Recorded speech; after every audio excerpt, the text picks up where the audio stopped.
Hello, everybody. So sorry I'm late. I was really doing a lot of available for y'all. Come on, 73 of y'all in here. Let's get it started. Um, if you are not already, join our Discord. That's how we will be doing call-ins tonight for y'all to share y'all's thoughts and feelings and all that jazz. Premiere night has come and gone. How are we feeling? While y'all let me know y'all initial thoughts, I'm gonna go through and say what's up in the chat. I'm excited. Can y'all hear me well? Is everything all good on my end? Let me know if you have any issues with sound or anything. Hey Kofi, my day was good. I have so much content to edit. Like I recorded so much today. I've been working. Okay, so when y'all start to see all these notifications go off with the channel, don't be surprised and make sure y'all watch the videos. That's all I'm gonna say. Like, watch the videos because your girl has been working today. That's why I got this little t-shirt on. I'm trying to put myself together a little bit, but it's giving me a little raggedy right now because we in content mode, we in work mode. Hi Sky Hair, hi Rainy Day Studios, Monet Stitches, hey Logan, how are you? Thank you for patiently waiting, I appreciate it.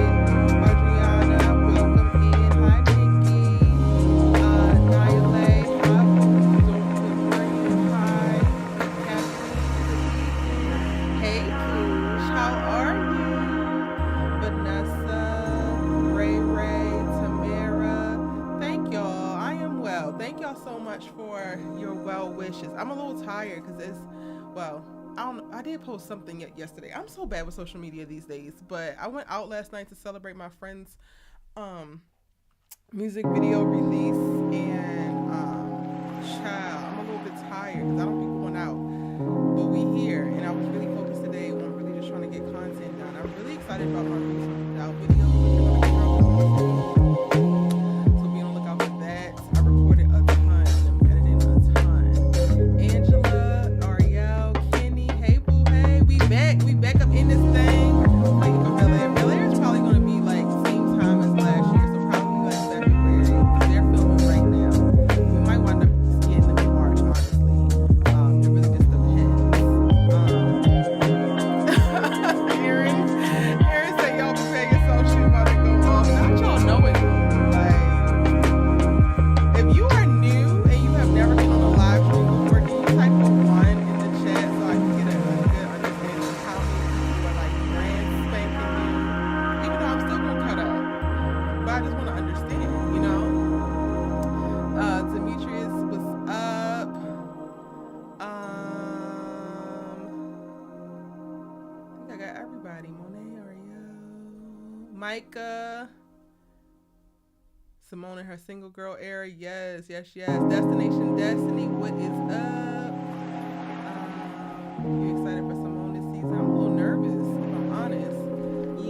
Pavel. Lacey NBA, what's up? Carrie, how are you? Zai, what's up? Long time.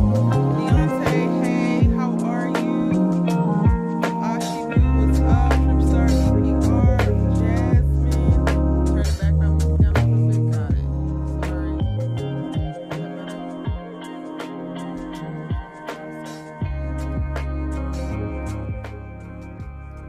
Is it too loud? Let me know if the music is better.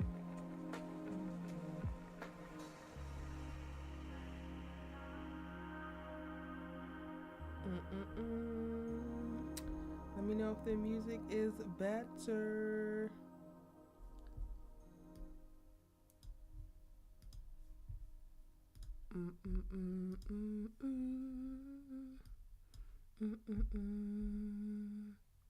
Better. Do we still need to go lower, or we can leave it here? Sorry, it's a little delay, and it took me forever to read all y'all's comments, so I'm so sorry. Dang, so y'all didn't even get to hear me like shouting everybody out. Okay, that's good. That's good. Let me make sure it's not loud on anything else.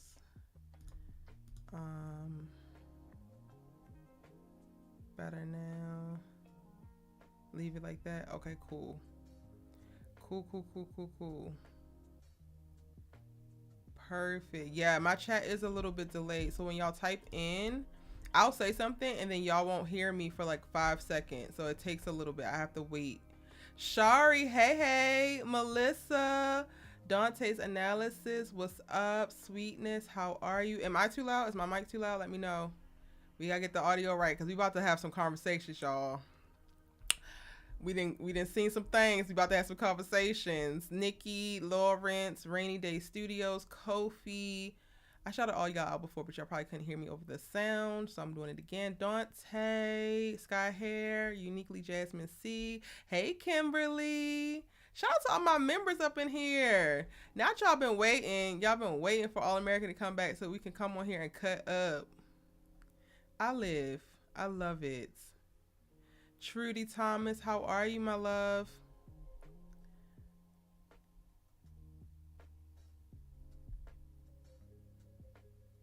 Now we gonna need the skin routine. Ciao. The way I am not put together how I would want to be, honey. But I appreciate it. I appreciate y'all, like, come on, y'all just be gassing up your girl. Lexi Brown, what's up? Shanoa, hi. How are you? Phyllis Hart. I think that's everybody. Anybody new? Antonio. Hey. Thank you.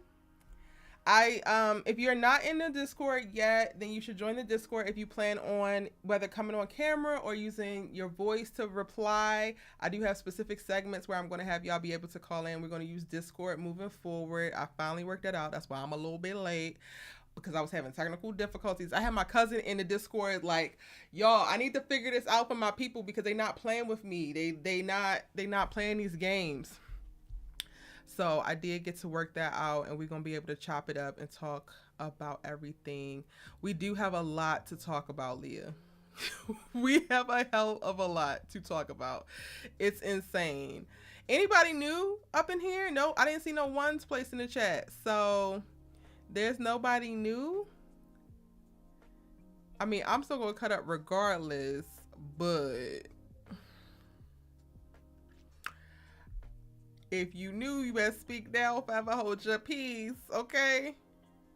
Not Monet, you said you've been waiting for this all day. Superman Marcus to the rescue to save Bringston baseball. Listen. Okay, we're gonna talk about All American first. Yeah. We're gonna talk about All American first. How is y'all feeling about the episode? I put up my typical standard little community post that I typically do, and y'all, added your thoughts there. And it was cute or whatever. Let me go through what y'all was saying over on the community tab with the spoiler alerts. I was like dodging y'all's. I put this post up, I think, while I was at the event, and I didn't get on Twitter. I was dodging y'all like the daggone plague because I was like, I don't want nobody to ruin it for me. But I do want them to have a place to like tell me what they thinking, and I also want to start including some of y'all's responses into my breakdown. So yeah, I don't need that. All right, so let's see what some of y'all was saying on a community post. If you don't already, just know that every episode I am going to put up a community post just for you guys to be able to see and post your spoilers and your thoughts. Cindy Jones was like, it was a real good episode, kept my attention from beginning to end. The season is definitely bringing it. Kitty for Life says the breakup was disappointing but ultimately makes sense. Spencer did an amazing job delivering that. It was all love. Jordan is such a big tease to Layla. I think it's so cute. Ooh. DB was like, I definitely wasn't expecting Spencer to be the one to end it with Liv, but like Liv said, their story isn't over. I think they just need time to grow into adulthood. What did people respond to that? Infamous IVO says, I ain't even watch it yet. They broke up, but I understand. Listen, I say spoiler alert first. So if y'all come to this post and you get it spoiled for you, that's on you, man. But I understand why they got something to work on. The breakup actually makes sense. They need time apart to grow and figure out their before coming back together as wholesome adults. Tamiko said, I really enjoyed the episode. I like how Coop was brutally honest with Olivia. It had to be said. I didn't expect the breakup just yet. I just knew it was brewing, but I didn't think it was coming this soon.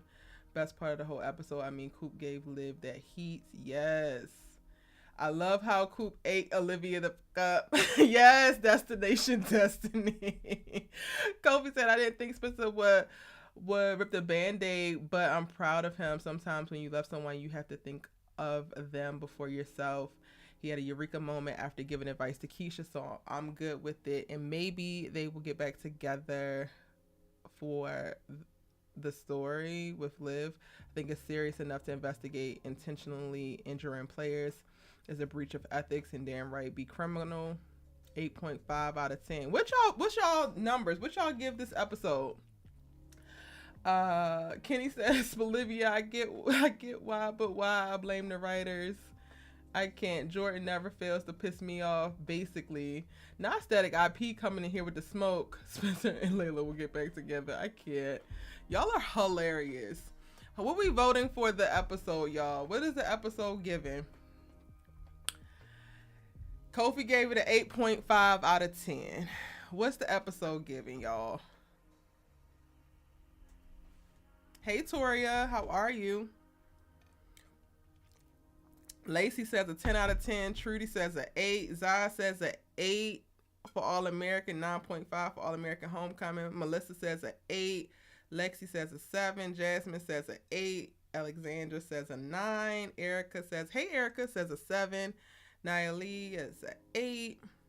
Sky Hair 8.5. Hey, RK Collections. It was better than the whole last season.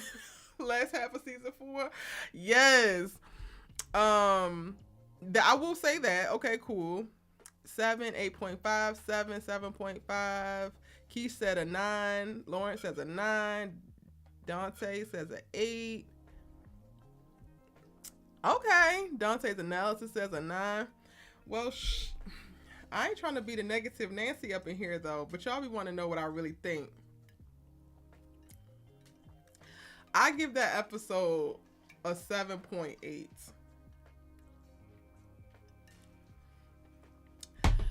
I give the episode a 7.8. I don't know what to tell y'all. Like, Sweetness, you give it a 10? Kathleen, you gave it a 10? Come on now. BFFR. No. Okay, so let me just talk about why I am giving it a 7.8. And my breakdown videos are gonna have to go up after this, clearly, because I'm here. But y'all will see my detailed analysis of what we got to see in reference to story being told, right? I wasn't enthused watching. Like, I was just watching things happen, but I wasn't really engaged. Like, the moments that I was the most engaged was Coop eating Olivia up, like some of y'all have said, and at the very end with the breakup. But I have a lot of problems with the breakup. Like, but me, Melissa, and Naya we were talking in our little group chat, and we like, a win is a win. A win is a win. So I gotta take it, but it's not how I wanted it to happen at all. Like, nothing about it is what I wanted. I feel like it just reaffirms some of my problems with the series, my problems with the characters. And I'm just like, well, okay. So for me, I could have watched 15 minutes of the show and been perfectly fine. Like, the other 35 to 40 minutes, I was just twiddling my thumbs. Like, looking at this stuff, and it was just like, some of the stuff is just, you could tell what they're doing just to move story along. Some stuff feels very, very convenient and not like it's actually building up story. It's like JJ with the making people be Secret Santas. It's like, okay, that serves the story. You make Layla and you make Simone be Secret Santas, but then also at the top of the episode, they have Olivia oblivious to what Layla's talking about, as if she doesn't really realize or know that her and Jordan are like dancing around each other. So I'm wondering, like, well, are they trying to keep it a secret? Did they tell anybody about the kiss, or did they not?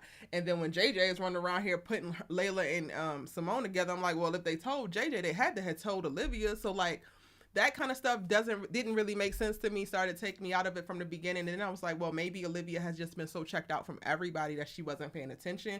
But it didn't feel like that, because she also knew the details of what was going on with Clay. Them starting it off in that melodramatic ass way, I did not care about. Like, watching Olivia turn over and be like, oh, and Spencer's like, and it's just like, BFFR, y'all are children. What are you doing? Y'all shouldn't have been waking up together any damn way. Like, what y'all were doing last season was ridiculous.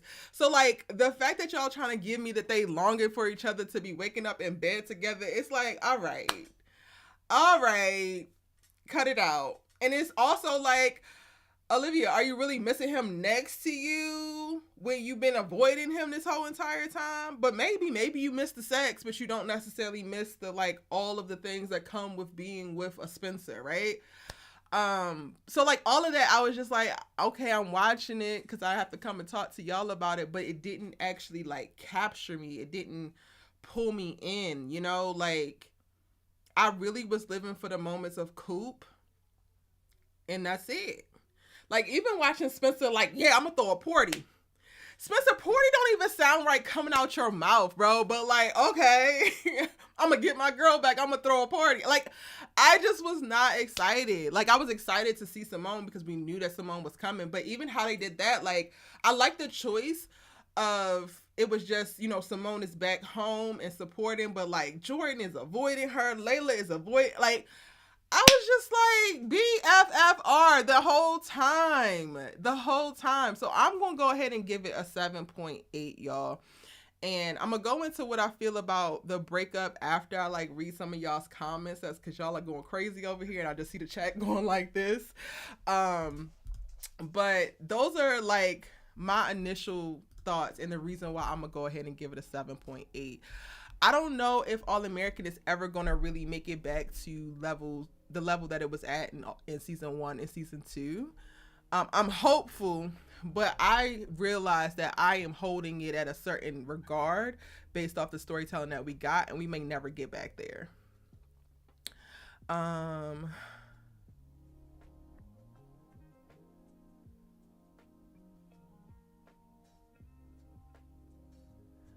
gonna come back and get homecoming thoughts from y'all and like rankings You happy about the breakup? I'm happy about the breakup too. I want to talk about the breakup after. Like, let's get to the meat, or let's get to the other parts about the episode and then do the breakup, because I have some like serious detailed things about the breakup. Give the video a like, y'all. 129 of us are in here chatting it up. JJ needs his growth this season because it's needed. JJ is literally a throwaway character, and we got to stop trying to make fetch happen and wanting him to be more. Because they are like literally telling us that's what it is. Hey, Charmaine, welcome in. For a second, the new episode of All My Home, I thought Keisha was trying to get. Oh, yeah. Right, it feels like they making it up as they go. RK Collection, yes, some of this does feel like they making it up as they go along.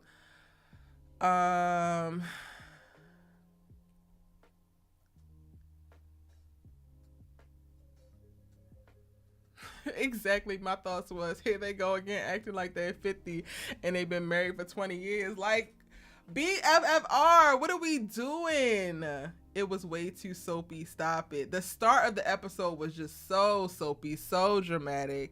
And then also some of the stuff I called, like, I knew that Coop was like overreacting when it came to Laura, right? Like, Laura loves the hell out of Coop. Like, girl, that y'all need help, and she got it. I knew that Coop was going to take something that I said, I know that Laura is going to hire somebody, and Coop going to take it like, oh, I don't need to be here no more. And it's like, girl, ain't nobody even say all that. BFFR.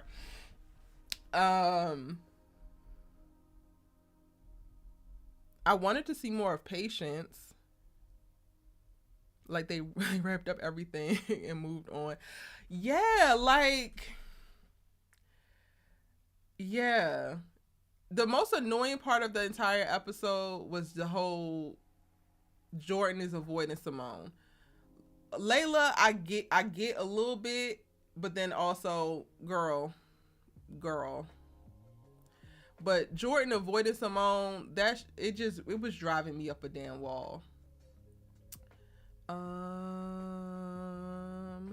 Olivia, stop it, doing the most. Can't wait to Spencer find somebody else. The fuck.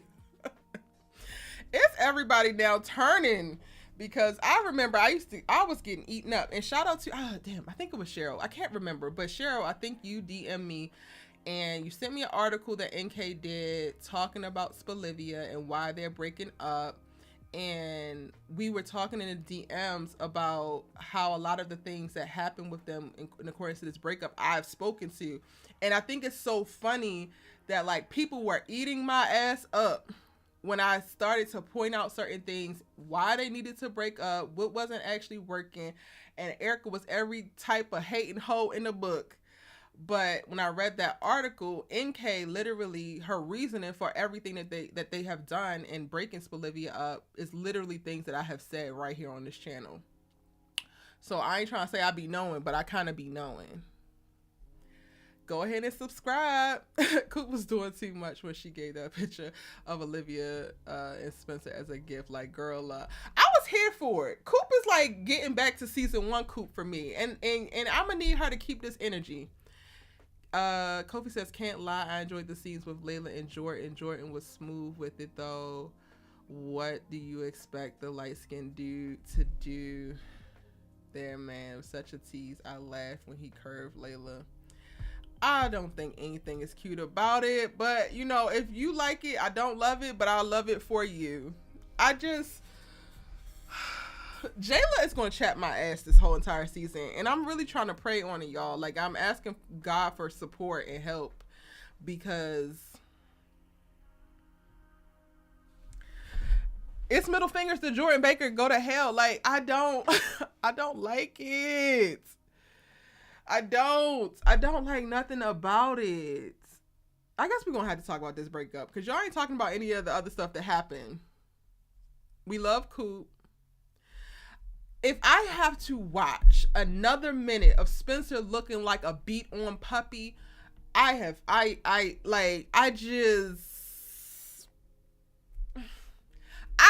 can't look at Daniel Ezra with them big soft eyes no more, that just like looking like he just want to be loved and has been abandoned. So I'm hoping that now, like, next episode, he's supposed to be figuring out what it looks like to be actually present in college and trying to have fun.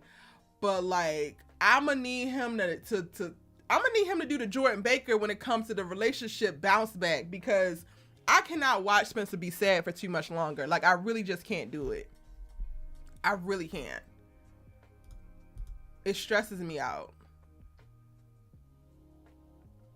Coop probably been listening to Asher bullshit and keeping the vortex together. Child. Asher had a very low-key episode. What the hell did Asher do? Just wanted to have the party. Spencer said, let's have a party. Basically, I'm trying to get my girl back, so let's have a reason to have people over, but I don't want too many people over. But he lives with the fake-ass frat boys, so that was never going down like that. That was always going to be a big-ass rager.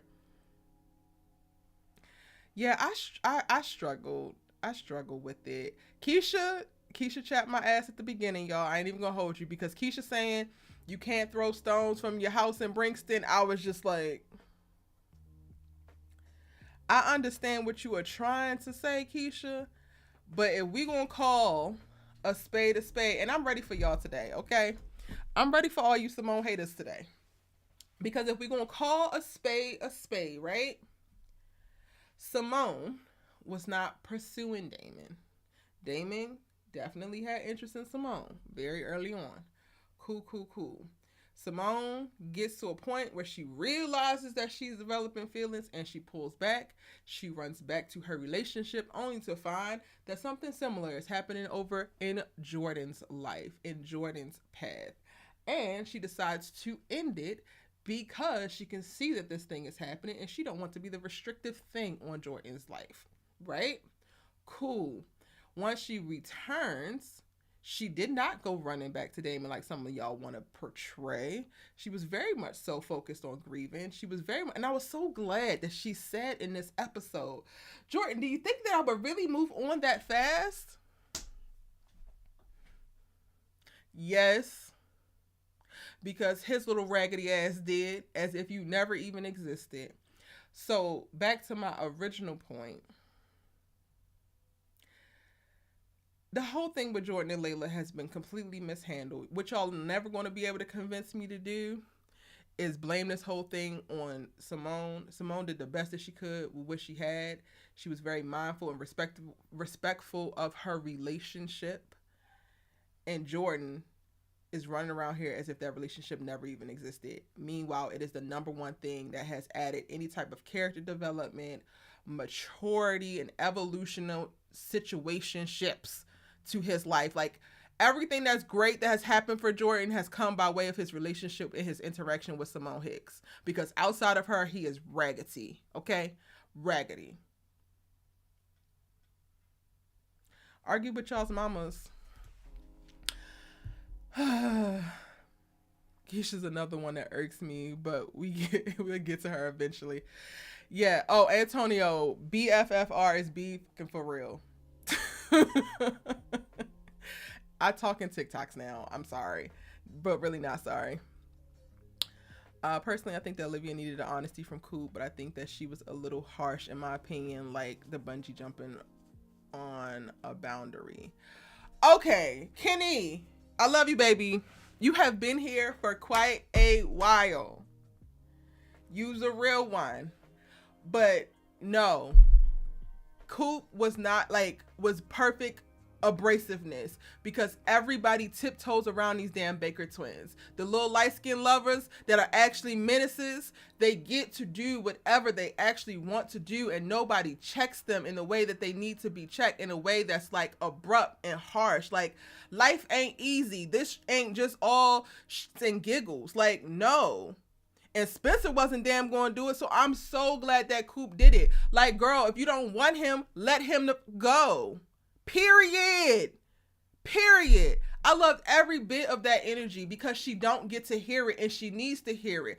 Part of the reason why Olivia's in the place that she's in is because people just let her do the goofy that she do, and she needs to be corrected. She needs to be adjusted. She needs somebody to tell her ass no in a way that don't sound so nice and pretty, like, well, you know, if you don't want to. No, ho, it's simple. Don't do it. You'll be a goofy ass clown if you do this. Like, she needs some of that.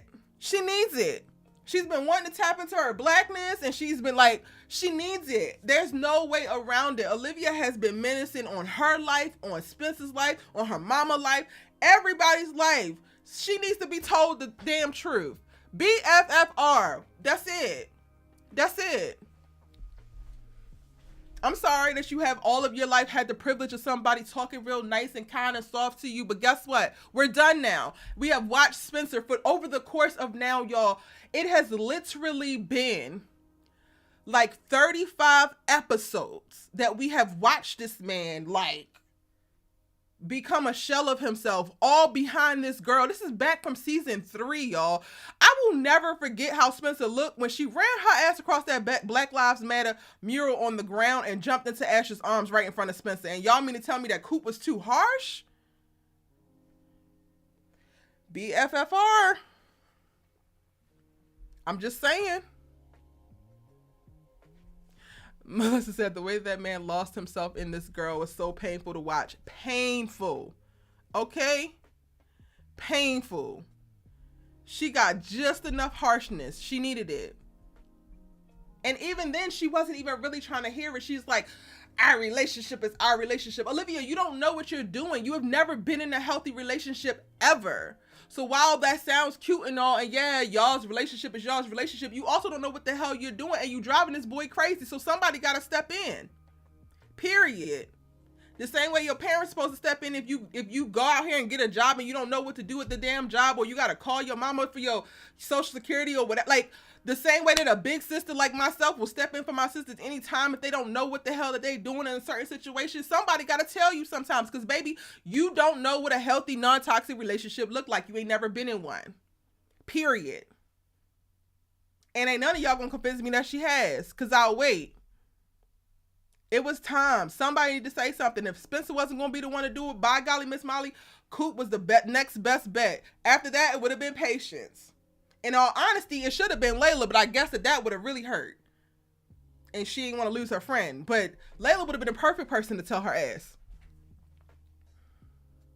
Not Clay can go to hell, honestly. Why y'all want that boy to go to hell? See...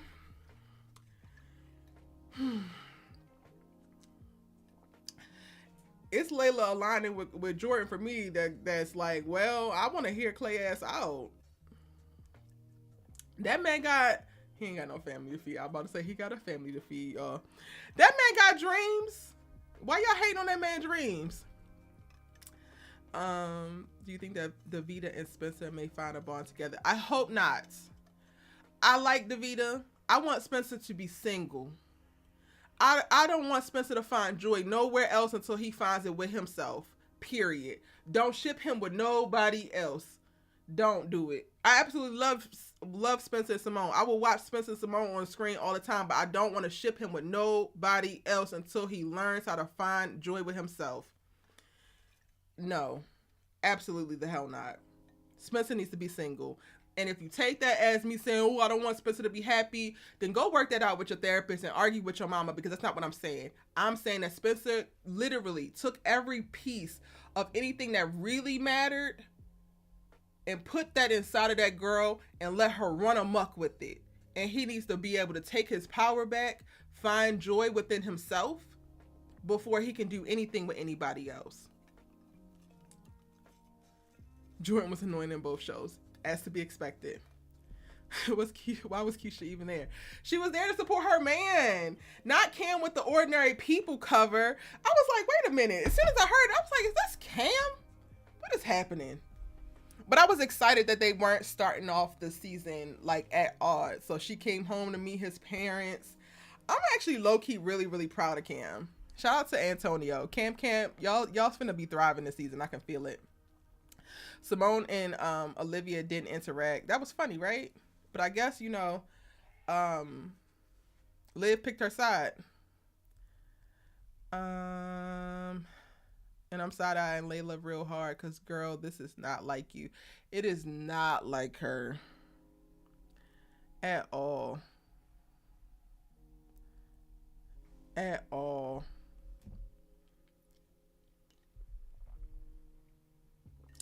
The closure scene between Jordan and Simone was good. Where? Okay. Are you talking about Homecoming or are you talking about All American? Neither one were good in my opinion, but I would love the clarity of which one. Sorry, y'all. I'm trying to catch up with comments.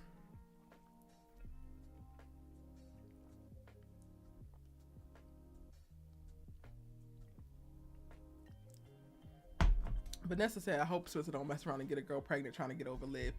Dang, why he got to do that? He's been smashing other chicks that he ain't got pregnant. Like, y'all don't even realize, y'all really don't even realize how much of a menace y'all be confirming that Olivia is without really confirming it. Like, y'all be going so hard sometimes about Olivia and about Spolivia, but backdoor, like, just confirming how horrible this relationship actually turned out to be.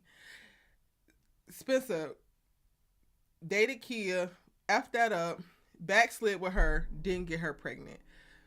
Loved Layla, fell in whatever with Layla, fell in love with Layla, wanted to wait for her, didn't get her pregnant. Now we're going to come out of this Olivia relationship after he has gone through hell and high water, and this is going to be the one that's going to send him into a spiral of now getting people pregnant. Y'all are saying a lot about Olivia and her hold on that boy. That's all I'm saying.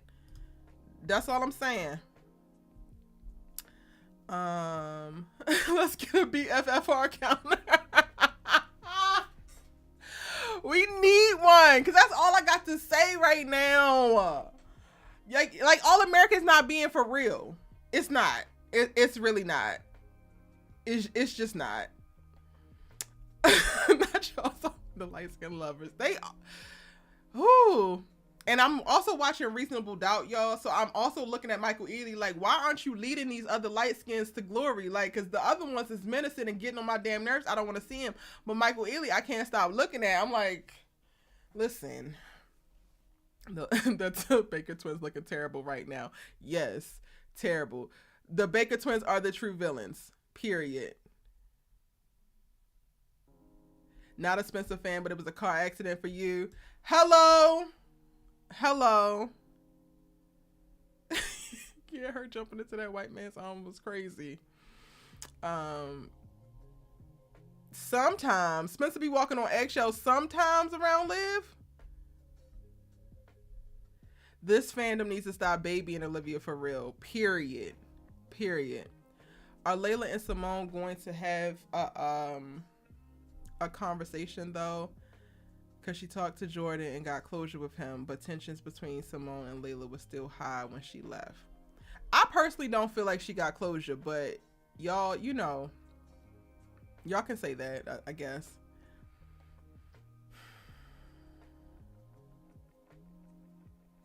When I seen the trailer, I thought that the fight was going to be Damon calling Jordan out for getting with Simone's friend, but it was Jordan calling Damon out. I knew it was Jordan as the aggressor. Jordan is always the aggressor.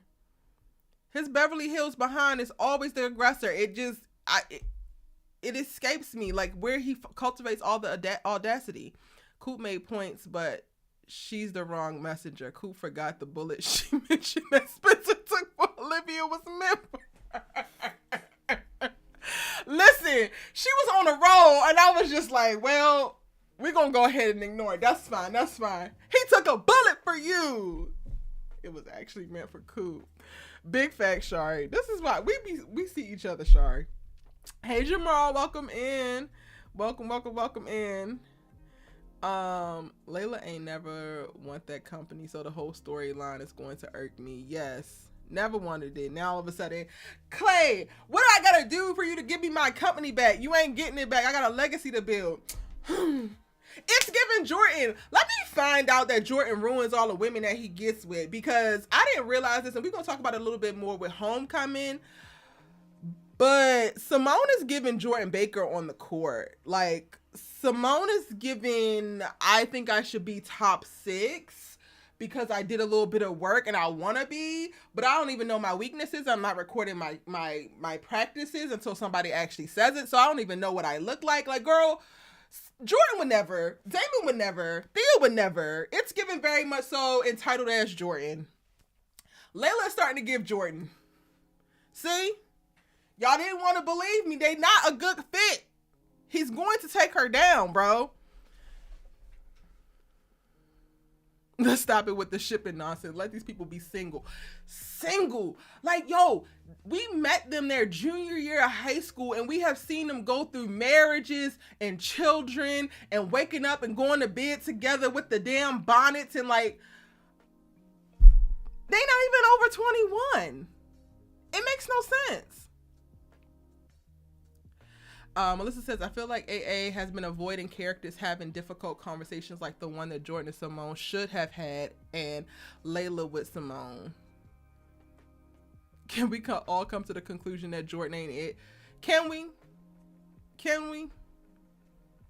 The Baker twins ain't it, but I'm gonna go ahead and let y'all just say Jordan. Also, Asher's purpose in this episode was to support Coop by giving her advice and a pen. Also, he unintentionally gave Olivia the epiphany about Coach Garrett Bounty's scandal. Erica, how do you feel about it? I don't care. I really don't. When I tell you, I don't give a damn about anything that have to do with the article. I low-key don't give a damn about anything that Olivia is doing, because nothing that she's doing feels like it's going to be good for her or anybody around her. Even if she's right, even if she figures it out, it doesn't feel like it's going to be something that's going to actually help her character grow. It's not going to help her mitigate her emotions. It's not going to help her be able to better discern when she should go with her gut and when she shouldn't. It's not going to help her better understand when she needs to be selfless versus selfish. I don't care. I really don't. And I don't think that there's anything that the writers can do to make me care. Is Coach Garrett trash? Yes. And I don't care. And I don't care because they literally have hitched the storyline to two of the most ridiculously hypocritical characters, Billy and Olivia. If Spencer found this out and Spencer wanted to get to the bottom of it, this would be a whole different conversation. I would have been on board. Like, okay, where we at? But because it's like, I don't care. Olivia will not make me give a shit about this, regardless of how bad it is. It is bad. If he's out here trying to target and really mess up players' careers, also that he can win a damn game, and this could potentially mess these kids up for life. Like, they won't be making it to the league if they get a bad enough injury. That sucks. But I don't care to see it. I just don't.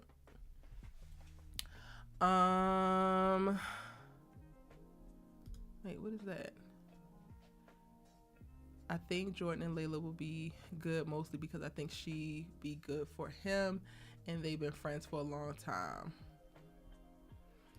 Okay. If you say so, Kofi.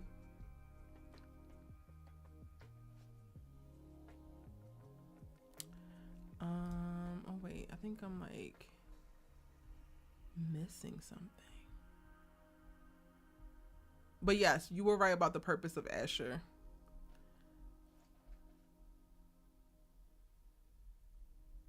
After rewatching season 3, episode 1, and seeing the way that Spencer looked when she jumped on Asher was just painful to watch as their breakup.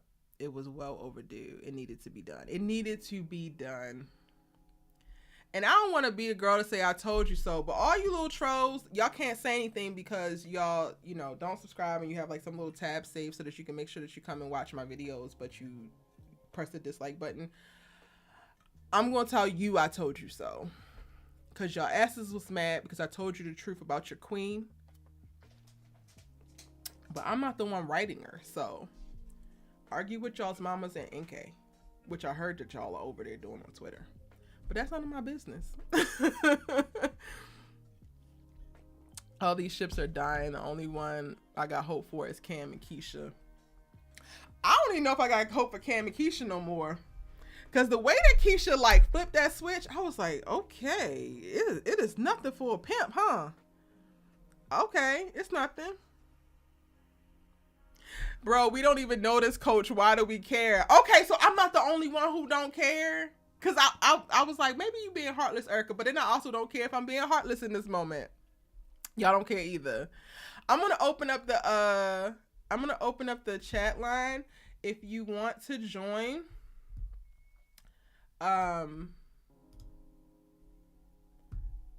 click the link.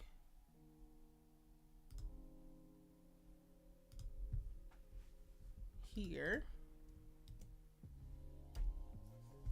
We can only do 4 people at a time. And once it's full, then there's a waiting area. So if you want to join and share your thoughts on the episode, click the Discord link that I just placed in the chat.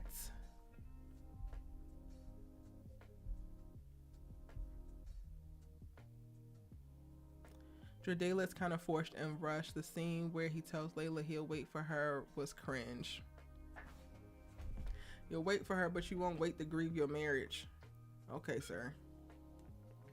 Spencer should go on vacation like Patience to Jamaica. Why didn't she take him with her? Okay, Destiny don't give a damn about anything happening with this article or coach. Jay Tucker, you done found your friend in Kofi. Y'all go ahead and link up. Lacey don't care. Bro, we don't even know this coach. Heartless, Fearless Heart don't care. Yes. Okay. At least I ain't crazy. Jordan and Simone don't genuinely want to see each other in new relationships. If I can't have you, I don't really want anyone else to. Where people, it would be... I don't know. I feel like Simone was more hurt that it was Layla than that it was somebody else. I think that the Layla piece is the part that's like really like, Now Jordan 500% don't want to see her with nobody. Not a damn soul.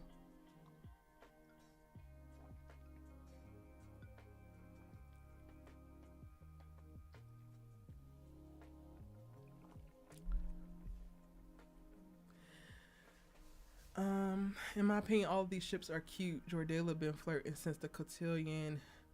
Stevie could see that brewing. No, Stevie could not see that brewing. Like, y'all see cute people together and y'all start shipping them. It's like the way of the 2000s, honestly. That was not brewing then.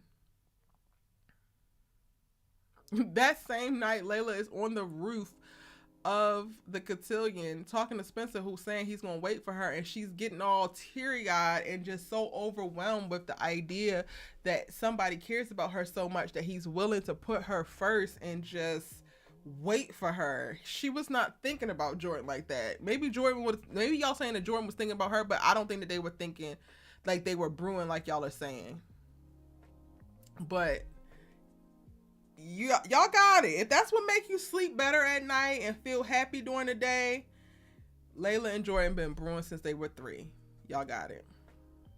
Free Layla from the crew love. Free her. But you know what, y'all? A win is a win. We got Spencer up out of there. Period. We'll take it. We will take it. All right, let me bring Kofi on. Not these. I'm gonna have to figure out what my little headphone situation is gonna be looking like, y'all.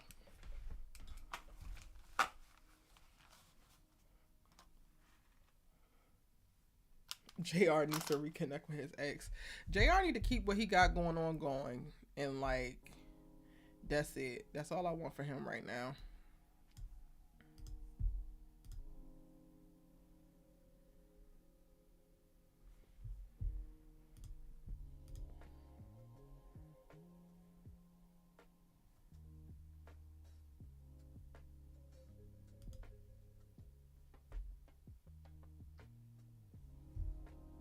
Oh, hold on 1 second, Kofi, so I can patch you in. If you guys want to join, click the Discord link.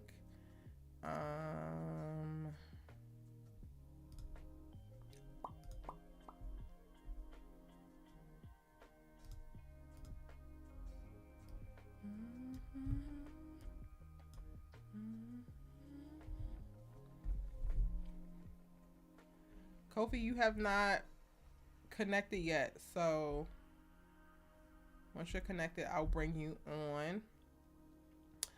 Simone was being extra with the bear gift thing. Extra. Okay, so let's talk about it. Layla and Simone are Secret Santas. Messy in and of itself, right? Just messy.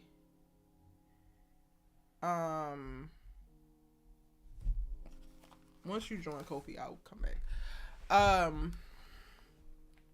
So JJ, you could be a real housewife for real. Like, you could really be a real housewife. I do not think it's too much to be annoyed with Layla using information that she got from Jordan while getting extra close with him that nobody else would have known to get her a very intentional and sentimental gift. It was her intentions were good, but it literally just spoke to the big ass elephant in the room, and then she gave it to her without even speaking to the elephant in the room. And I said this in the pre-show. Layla owes Simone at least a conversation, bare minimum an apology for how things look.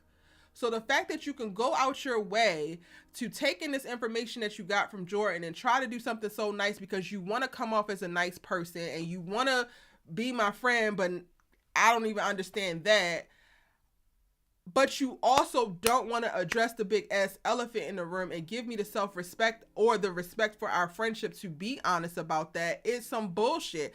And I'm so glad that Simone explained it the way that she did. And Keisha finally got it, because she's talking about don't throw stones from a glass house.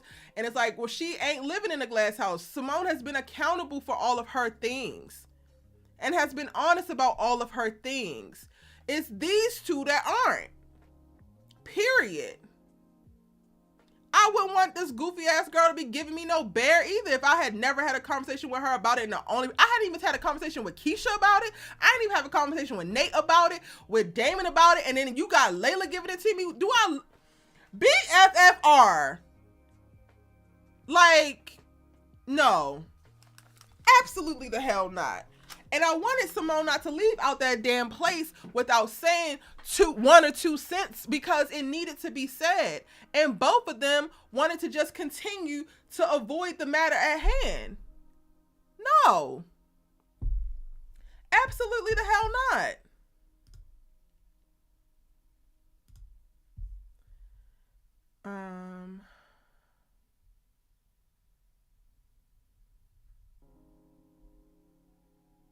Nobody ever calls JJ messy, but he is.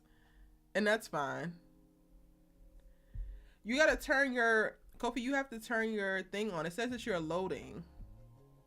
I don't know if you want to leave and come back in, but you have to like turn it on. I don't know what's happening on your end.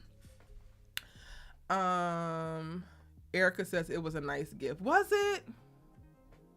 Maybe it was a nice gift from the wrong giver.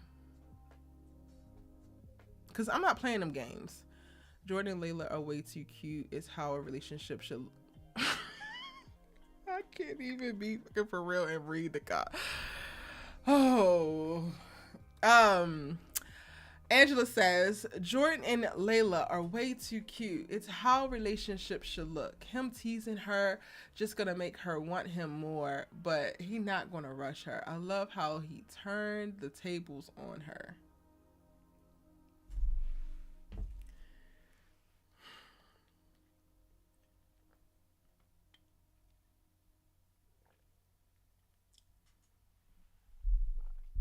If y'all love problematic love stories, just say that. That's fine. I mean, I feel like all of my 20s, well, not all of my 20s, my early 20s, I feel like I didn't believe relationships were real if we didn't have drama, if it wasn't giving Jody and Yvette, if it wasn't giving Monica and Q, if it wasn't. So, like, we all go through them stages, child.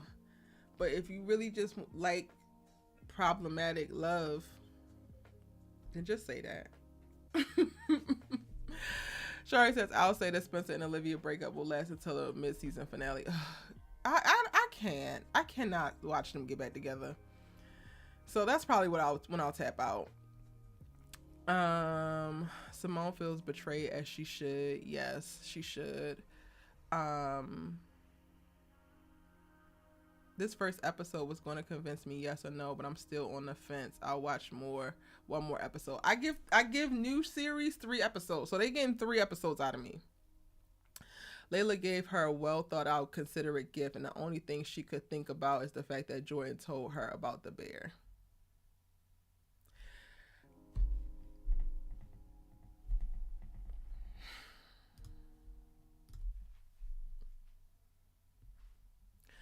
Does context not exist where you live? Or it just don't matter? I really want to know.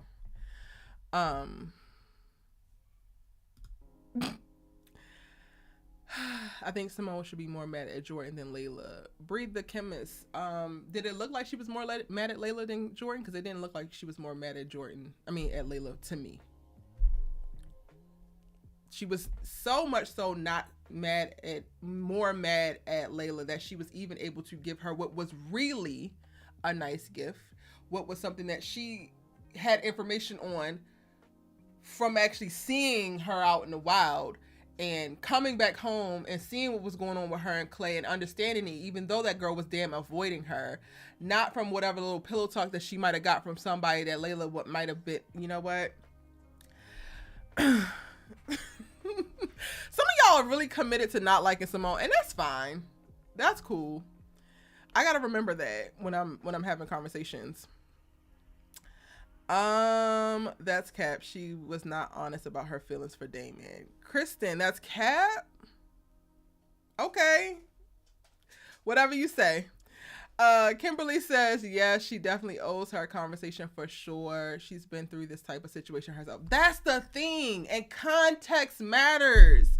If this was Olivia, then I could say, all right, I understand how this stuff is moving, right? Because Olivia has not been on the receiving end of this, but Layla has. Layla has been on the receiving end of this and just spent a year in therapy trying to get to a place and getting to a place where she can stand in her voice and her power, can articulate things well. She has been equipped with resources to process her emotions, to thoroughly think out her thoughts, and to be able to communicate. So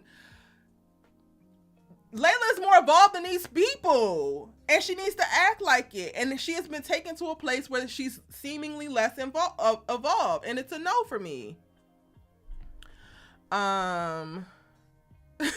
I have not said BFing for real 55 times. I think I probably said it like 19 at this point. Y'all don't do me, Arcade Collection.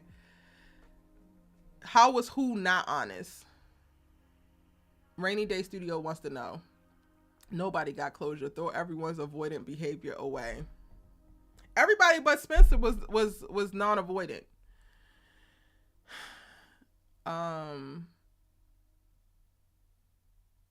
Keisha says that just shows how much Jordan was emotionally cheating on Simone. But they don't want to have that. They don't want to have that conversation. They don't want to have that conversation. Let's stop hating on Layla and Simone and start hating on Jordan. Girl, I ain't never stopped.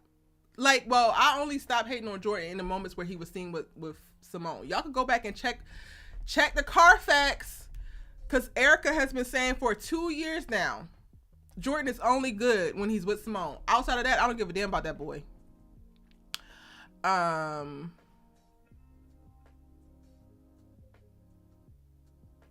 Maybe if it was just the number 6 she gave her. Yes, if she would have just given her the number 6, that might have been better, because she could have seen that on social media. But that bear, I understood it. Like, I understood it. Why even go out your way to be so intentional and make it seem like you care in a gift when you can't even care enough to have a conversation with me? And then after you hand me over this intentional ass gift that you want me to know I'm so special and cherished by, you gonna go back to avoiding me. Cut it out. Cut it. Because intentions matter. It's not even just about the gift, but also gift giving isn't necessarily my love language. I'm a big, like, my love languages are acts of service and words of affirmation. So talk to me, baby. Talk to me. Do and talk. These gifts are cute and all, but it ultimately, the gifts become a mask for some other stuff. All right, Kofi, you in? We giving Simone and Layla a lot of heat, but Jordan skating on by. I don't think Jordan's skating on by. I've been reading Jordan for Phil for a while. I mean, y'all might be, but I told Jordan go to hell. I tell Jordan to go to hell pretty much every time his name comes to my mind. But what can Layla say? She isn't with Jordan, and like Keisha said, Layla isn't responsible for Jordan's feelings, nor she control what Jordan does or doesn't share with her. Correct, Micah. However, the context that y'all are missing is that Layla is or was Simone's friend. It would be a different story if Simone and Layla didn't know each other. Layla was her maid of honor in a remarriage. They were friends. Simone at one point was one of the very few or only friends when the whole will they won't they with Olivia was shaken out, right? Like, y'all can't negate the fact that they were actually friends. So Layla owes her something. What I'm saying is at least a conversation off the strength of that. It's not even about Jordan. Yes, Jordan is responsible for his feelings, but y'all are acting like Layla don't have feelings too. She do. She's just trying, which I'm saying, bitch, I'm saying don't try, do, because you're capable of doing.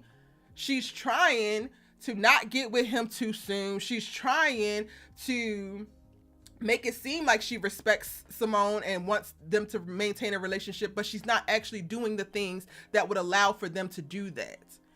And what could she say? Because you asked what would she say? She would say, hey, Simone, I did not anticipate this happening the way it did. I did not think that I was going to develop feelings for Jordan. I don't want you to feel like I was intentionally hurting you. I care about you. That would have been way better than a bare charm that you basically knew to get from eavesdropping, from backhanded information that you got from somebody that wasn't even supposed to tell you. It is just that simple. And the more people that can learn to do that in real life, the less problems and frictions that people have. Like, just be honest. If you really care about somebody and they come to you and they say, or not even they come to you, but you know that they are hurt by some stuff that you did, even if you didn't intend to do it, address it. Be an adult about it. Nobody is saying that Layla was plotting on Jordan. Nobody is saying that Layla trapped Jordan, but she found herself in a certain situation and now she needs to be accountable to it. And I'm saying that she could speak to that because that's exactly what she wanted from Olivia. And she has said that. She has said Olivia could have just told her the 2 times that it happened. She told Olivia, you should have told me about Asher. She said to Olivia, why didn't you tell me before I got back with him if you already knew this? It would have saved their friendship from that specific strenuous time. I got you, Kofi. I'm coming. So, like, let's not play like Layla's completely innocent and can't possibly do anything to positively affect the situation that they in, because she can.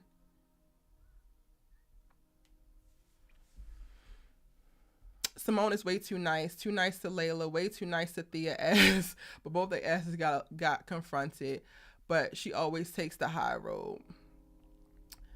Yeah, we about to see that shift. Chanel says, I was annoyed that Simone and Layla didn't have a conversation about Jordan from this perspective of their friendship. Yes, it's not even about him for real. It's about what went down. Literally. I would hate to be some of y'all's friends, like real friends in real life, but I also am a person who, I don't call somebody a friend who's actually not my friend. Like, I don't play about that. But there's plenty of people who do. Like, there's plenty of people who might know somebody's name and now all of a sudden, oh yeah, that's my friend. I don't do that. If I'm actually friends and I'm invested in you, like I care enough to involve my life, myself, my mind, whatever into you. And that don't come cheap. It don't. For Erica to be a friend and be willing to ride for somebody, to show up, rain or shine, whatever, there's certain expectations that come with that. And one of them expectations is you don't sleep with my man. And then if you do, ho, say something. Don't fall for my man. But if you do, ho, say something. If I actually matter to you. Okay, Kofi, I had you waiting for a while. And I need a break. Because y'all got me hot.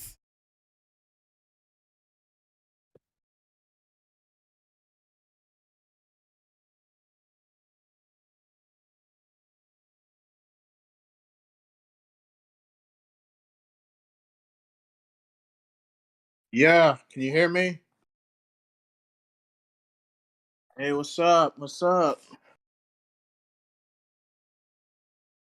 Oh, all right. Okay, we won't talk about the breakup. I thought this was a solid episode.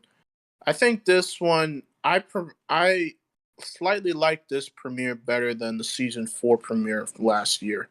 So there's that aspect about it. Um, you know what?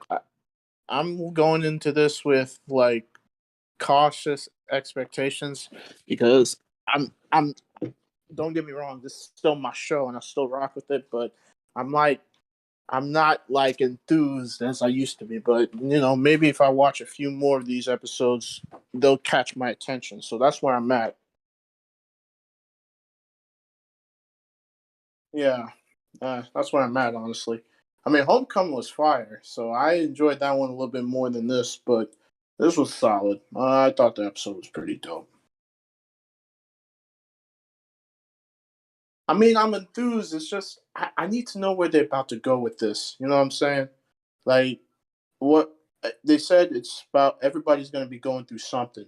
So it looks like nobody's going to have peace. So it'll be compelling to watch, but we'll see what happens, man.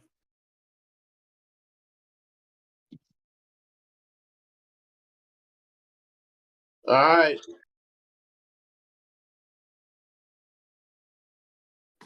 Oh, well, hold on. What, man?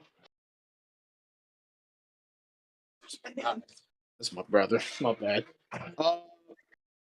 Uh, what did I think about Simone and Layla? You know what? I get what you're saying, but honestly, I don't know what Layla could have said that won't change Simone's feelings about this because she's still gonna feel some type of way. I mean, I know, but I mean, it was messy from the start. You know what I'm saying? And I'm glad. Well, the gift was thoughtful. Should she have read that tad bit about the bear? I don't think so. I don't think she knew that that was something intimate. I thought she was just doing it. I don't think she had some ill will towards it. All right. But once Simone broke it down, then I can understand why she was annoyed. But I don't think we're going to get, we never get, well, I don't know if we're going to get closure with this. Maybe this will pop up again, maybe not. You said that they shouldn't be friends anymore. Me, it's like they don't have to be enemies either. So I don't know. I mean, it's just I'm not a female, so it's not something that I mean, it's not something that affects me daily. So, but I could get why she was a little bit upset with the whole situation. I mean, people just don't know how to.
Hmm, that's fair. That's fair.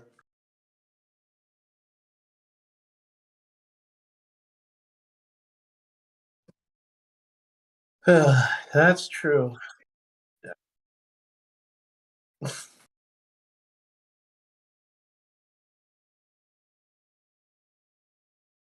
Yeah.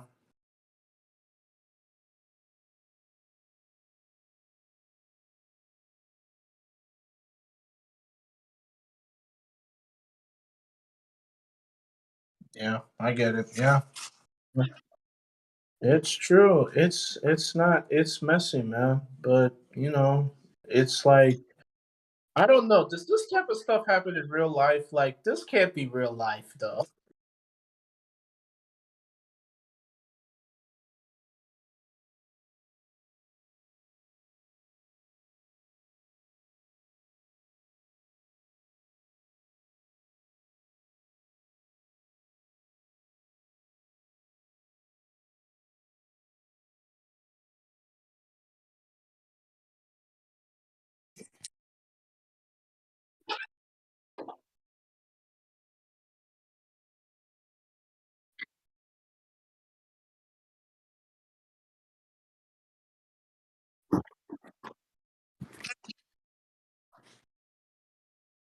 Mm, yeah.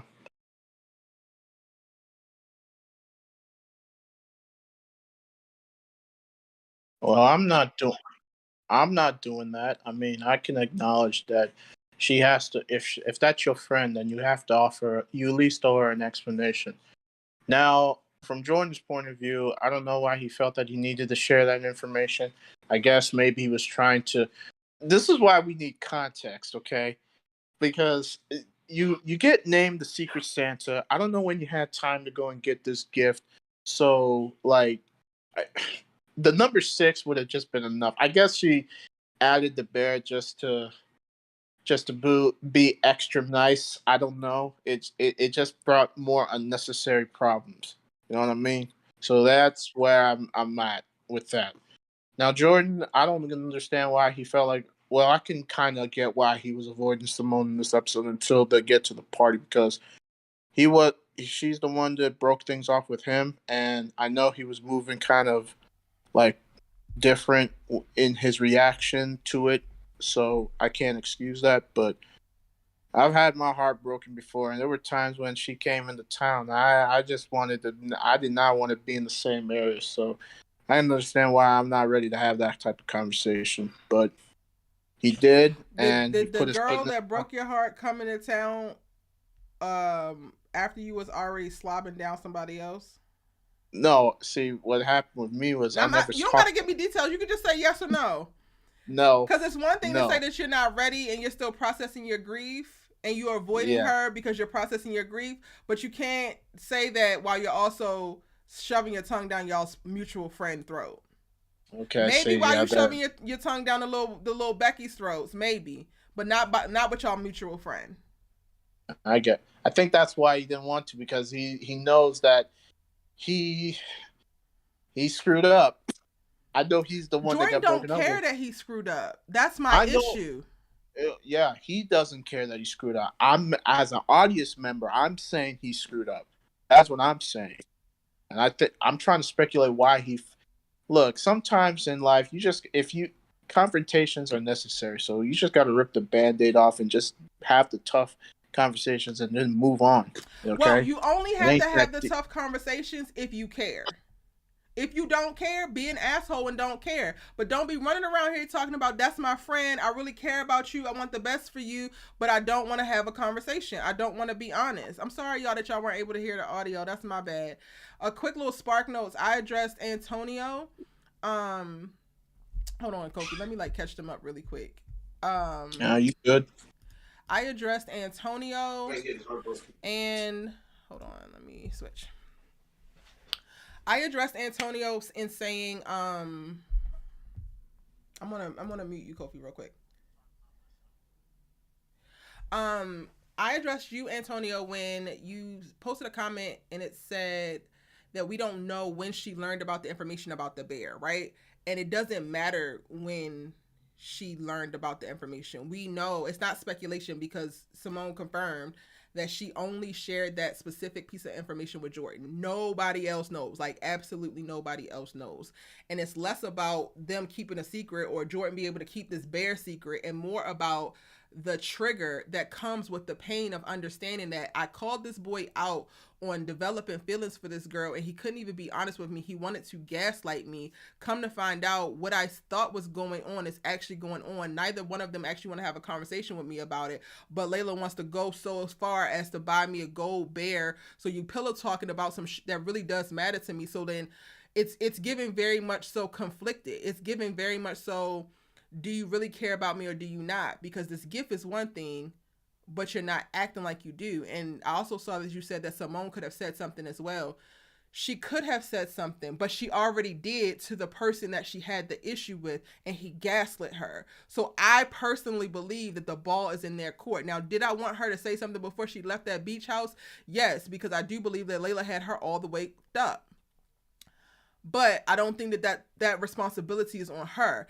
And going back to what Shanoa put in the chat a little bit earlier, like, if we just going off the grounds of friendship, not even specifically about fighting about Jordan specifically, but if Layla considers Simone a friend, if Layla considers herself a mature woman, if Layla considers herself a loyal, dope person who has said that she would never do some of the things that Olivia has done, and then turns around and can't even say, I don't know how we got here, I hate that this is so awkward, I don't even know what to do next, then you're full of shit and you're not actually this person that you say that you are.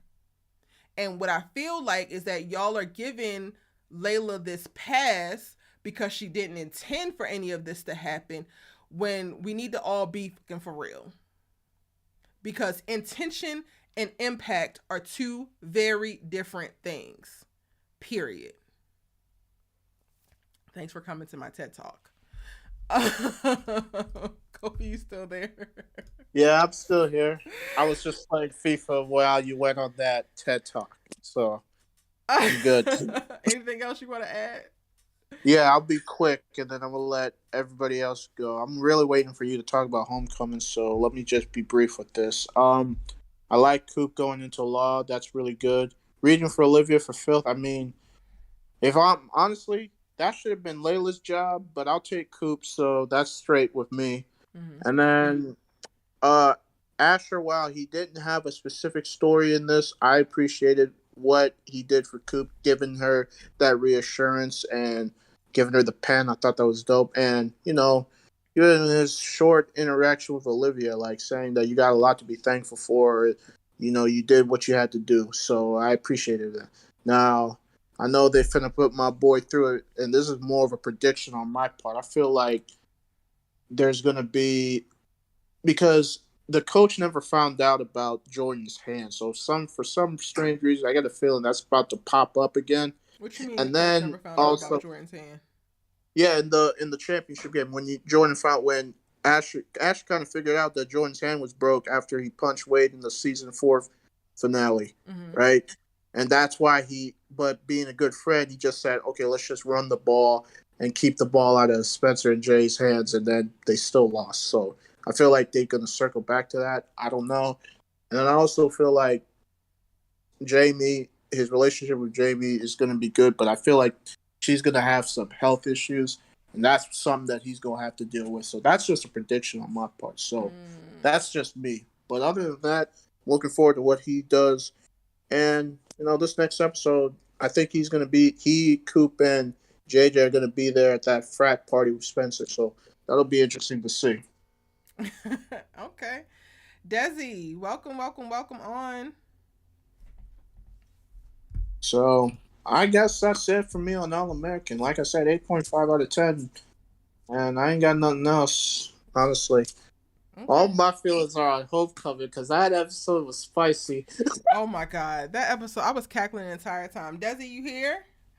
You want to add your thoughts before we round out with the breakup and then we move on to Homecoming?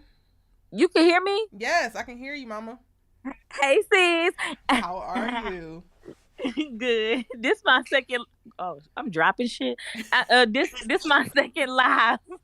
Welcome. I just became a subscriber last night, but no, I just wanted to touch on because we didn't talk about a lot, but I just wanted to talk about how it just. I don't know if the actor that plays Olivia just wasn't acting the scene right, or it just. I didn't like when they both said it at that same time like that. And then her reaction after he told her why he felt that it was good for them to break up. Her reaction was like, her whole like, she couldn't even say nothing. Like, why is he wrong? If he's wrong, that y'all should stay together. She couldn't even give an example why they could stay together. It just seemed like they didn't do that right. I just didn't like it. Or maybe they did it exactly right, and it showed us exactly how dysfunctional their asses are. Because that's what it was giving me.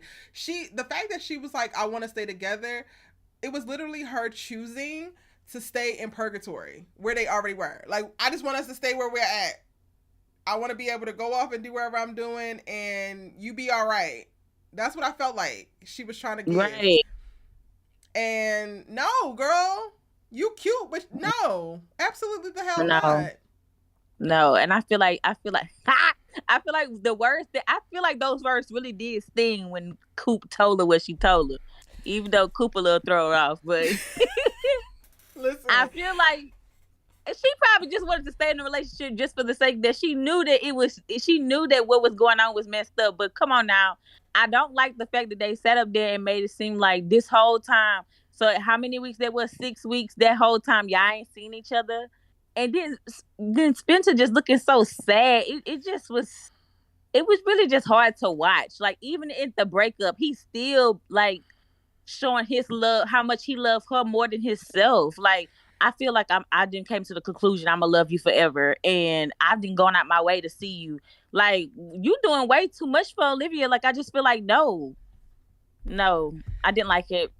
That's my take on the breakup. We got to go on to the next topic, but I just had to come on here and say that. No, you are literally.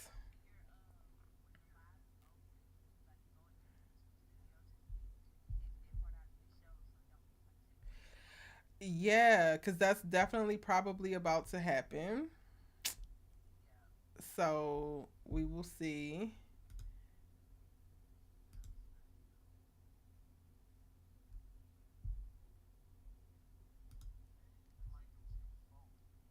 No, but I'm responsible for this live. Like, I can't be exposing y'all to stuff.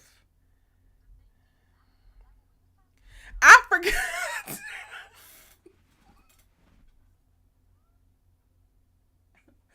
I forgot too, and I was about to just damn shut the whole damn Discord down. Hi, Day. Welcome in. Give me 1 second. I think I was talking about this damn breakup, and I'm gonna come back to you. And then I took the link down so that nobody can just pop in. I gotta figure this out. Okay. I'm very sorry. Anybody who saw that, I'm sorry. That will not happen again. This is why Erica's gonna end up on a farm. I'm gonna make my movies. I'm gonna make my shows, and I'm gonna be on a farm with my cistern and my solar panels, because people are crazy. People are wild. Anywho, this breakup. Let me talk about this really quick. I have a problem with the way that they handled the breakup, because one, they had Spencer do it. And even at the end of this relationship, Olivia is still not choosing him. So you're not going to choose him with this article. You're not going to choose him and freeing him from the hold that you have on him. And you know that you have a hold on him. And you've weaponized the love that he has for you multiple times throughout the last 2 seasons, right? They didn't even put the ball in her court to be able to be mature enough to be like, you know what? I don't want to let this article go, and I don't want to let you go either. However, I want to see where this takes me. Like, we have a solid relationship, we have a solid friendship, and I should hope that we can find our way back to each other at some point, but I can't let this article go, which means I need to go ahead and let you go. You do not deserve to be sitting and waiting for the fallout of what this is going to be. And I know that you care about me. I know that you wouldn't ask me to choose, but I'm going to go ahead and choose for you, which to me would have been the reverse of what we saw play out with Spencer. Spencer deciding to walk away from this relationship is partly him choosing himself, but mostly him choosing Olivia.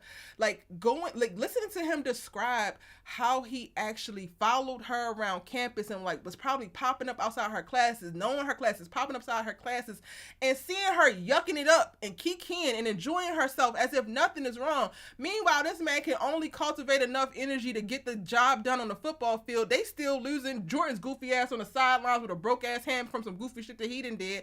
And then he's not having that same joy. He's not having that same experience. Like that, it sucks. And honestly, like I said this in my expectations video, I said it in my synopsis videos, like I felt like we were really going to see, if we didn't get this breakup now, we would have literally been back in season 3 when it came to Spencer up until us getting to that cabin.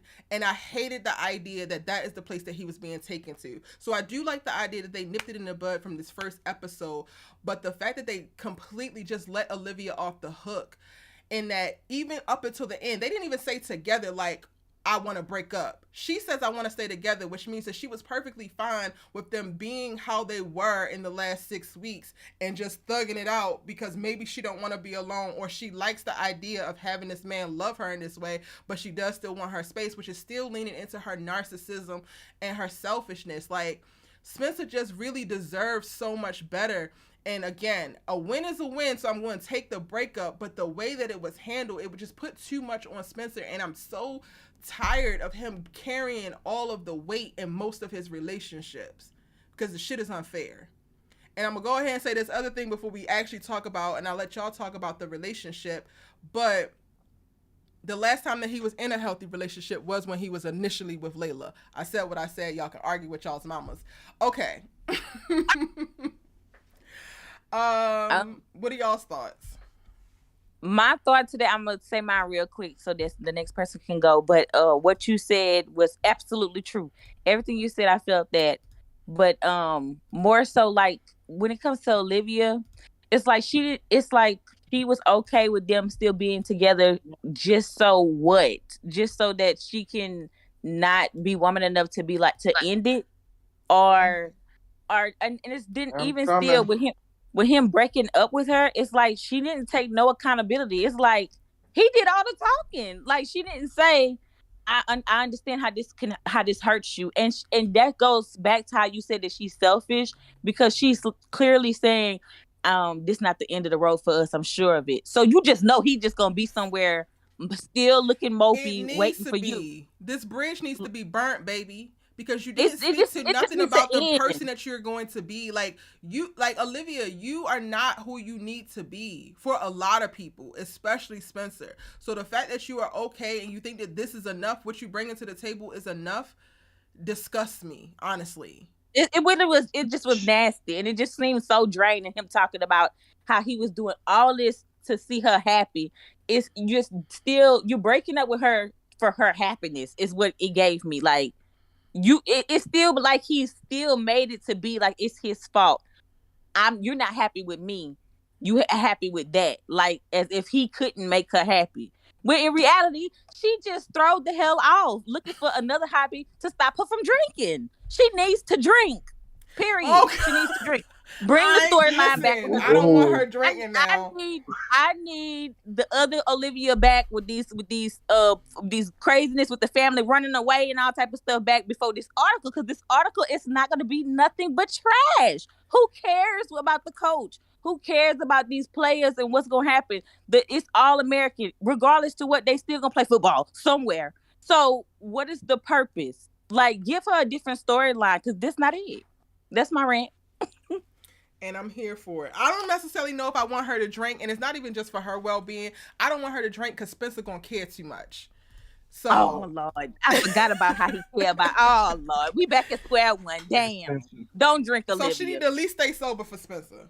She gotta stay sober. He gonna stop whatever he doing to go run to her rescue, because he the only one that. I mean, the family didn't had enough. I mean, the Bakers, the mom and the daddy, really, they just own the show just to be on the show. At this point. Exactly.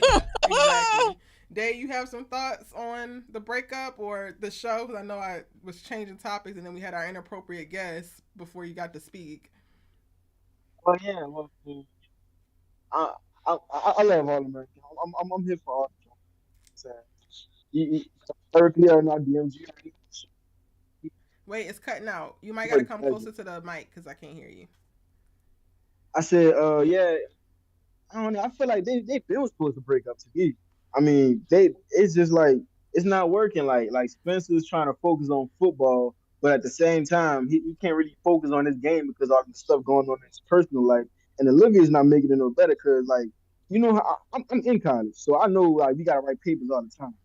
You choose the one team that your boyfriend goes to his freshman year to expose the team for some scandal. Like you could have wrote about anything in the world, but you choose your boyfriend's football team. Like that's just not. Come on, Anything that's so else? Coop selfish. said the That government is so is trying selfish. to take us out, or whatever the hell she said. Like Yes. anything, I don't know, man. I anything. feel like they just call it quits, man. It's not working out. And it hasn't been for a while. But there's way too many people, I think, in the fandom that are too focused on Olivia's happiness and totally forgot about Spencer's misery.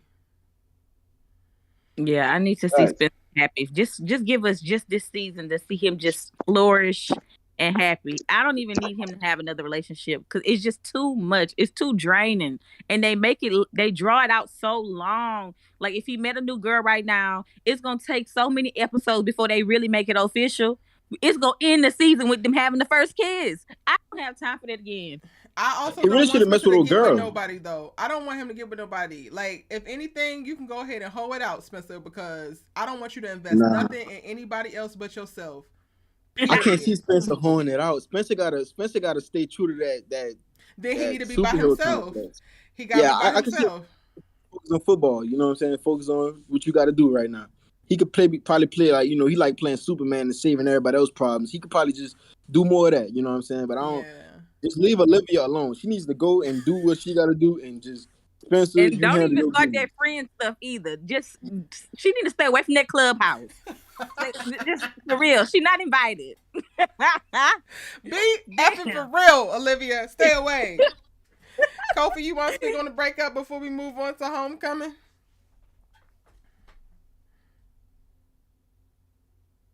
His mic on mute. His mic on mute. He's on mute.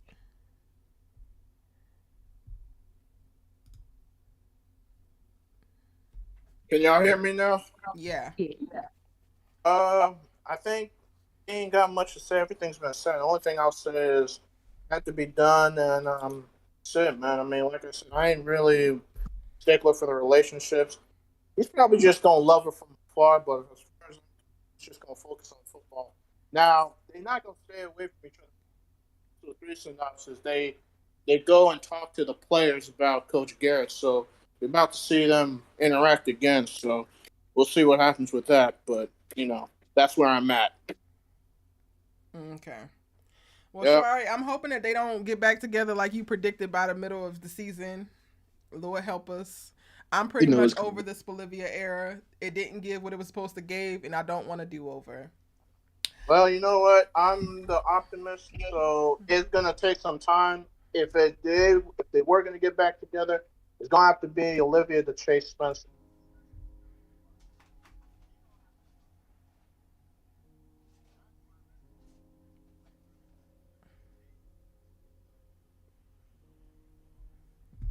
It's too important to her to lose over one. You already know that storyline's coming, so.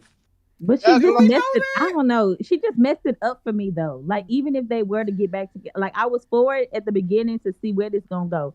But with all of this right here, it's just like, man, it's like she's a self-sabotager or something. Like no matter how good something can be, she gonna go do something. Look what she did to her mama. Her mama at the house working. I cannot with Olivia. Facts. What she said. I cannot. Okay, so let me see what y'all saying in the chat right now. Spencer and Olivia for me went from 0 to 100 really quickly in their relationship. They were like a married couple. Instead of growing together, I felt like they lost themselves in each other. Spencer lost himself in Olivia, and Olivia said, I ain't changing for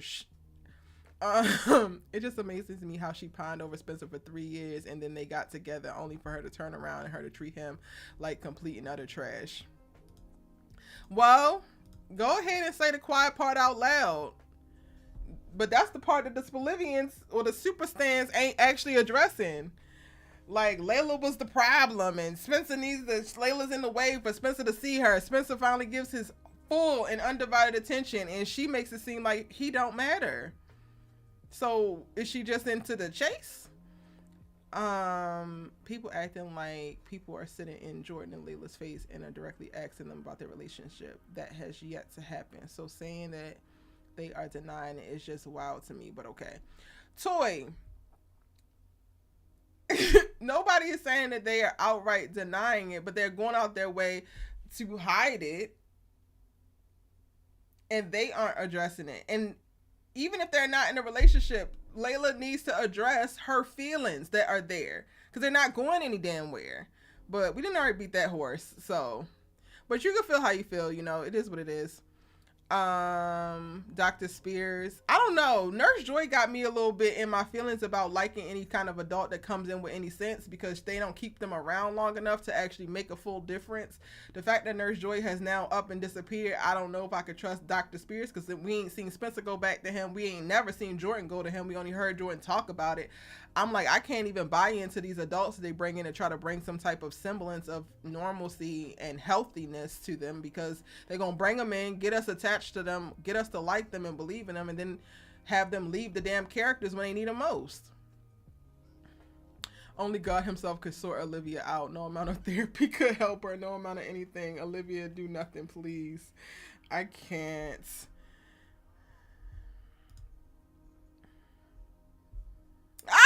Ain't nobody on the bash Olivia thing. We are speaking honestly about what the hell is going on. It's not our fault that her ass is a menace. We just tied. I'm tied. I get it. I mean, like I said, all right, look, this is me. At first, I didn't care about the article, but after I learned about like what the consequences are, I mean, I understand why it's doing it, because I got friends that play football. Okay, my homeboys were dudes that play D1, so I would hate it if somebody went out of their way to intentionally injure them and like take away their dream. So for that aspect alone, Coach Garrett got to go, because that's just a breach of ethics. You know what I'm saying? That I get. The way she going about Olivia's I don't not doing agree. it for these damn players. Huh? You think Olivia give a damn about these players? She don't give a damn about these players. I don't know what the motives is. If she's doing it, she's probably doing it for journalistic integrity. I don't know. It's not for that either, because she already breached that when she took Jordan's information and didn't tell him that she was quoting him as a source. That is not integral when you are a journalist. You cannot quote somebody without telling them that you are actually on the record. So then again, no. I have seen any and everything up in these Twitter streets, and I get it. Y'all love this girl down. You want to protect this girl down by any means necessary. But no, it's not journalistic integrity. It is self-righteousness, and it is narcissism. That's it. I'm not part of that clan. Don't put me in that box. You just said journalistic integrity. She has not had journalistic integrity from the start. I was speculating. Okay? I don't. All right. Don't put me in that box. I don't need all them. I don't need them problems. Okay. All right. I'm just saying, for the subject at hand, I think it's important. If it had been somebody else, like if this had been something Spencer had found out, then I'd be I don't think most people would have hated it, because it would have made sense. He's a football player, and you know, you find something about your coach, then yeah, you would feel some type of way. And I get a strange feeling once he finds out what it is, then his feelings about the whole thing is going to change. Now where they go with it, I don't know, because if it blows up the whole program, I can't see.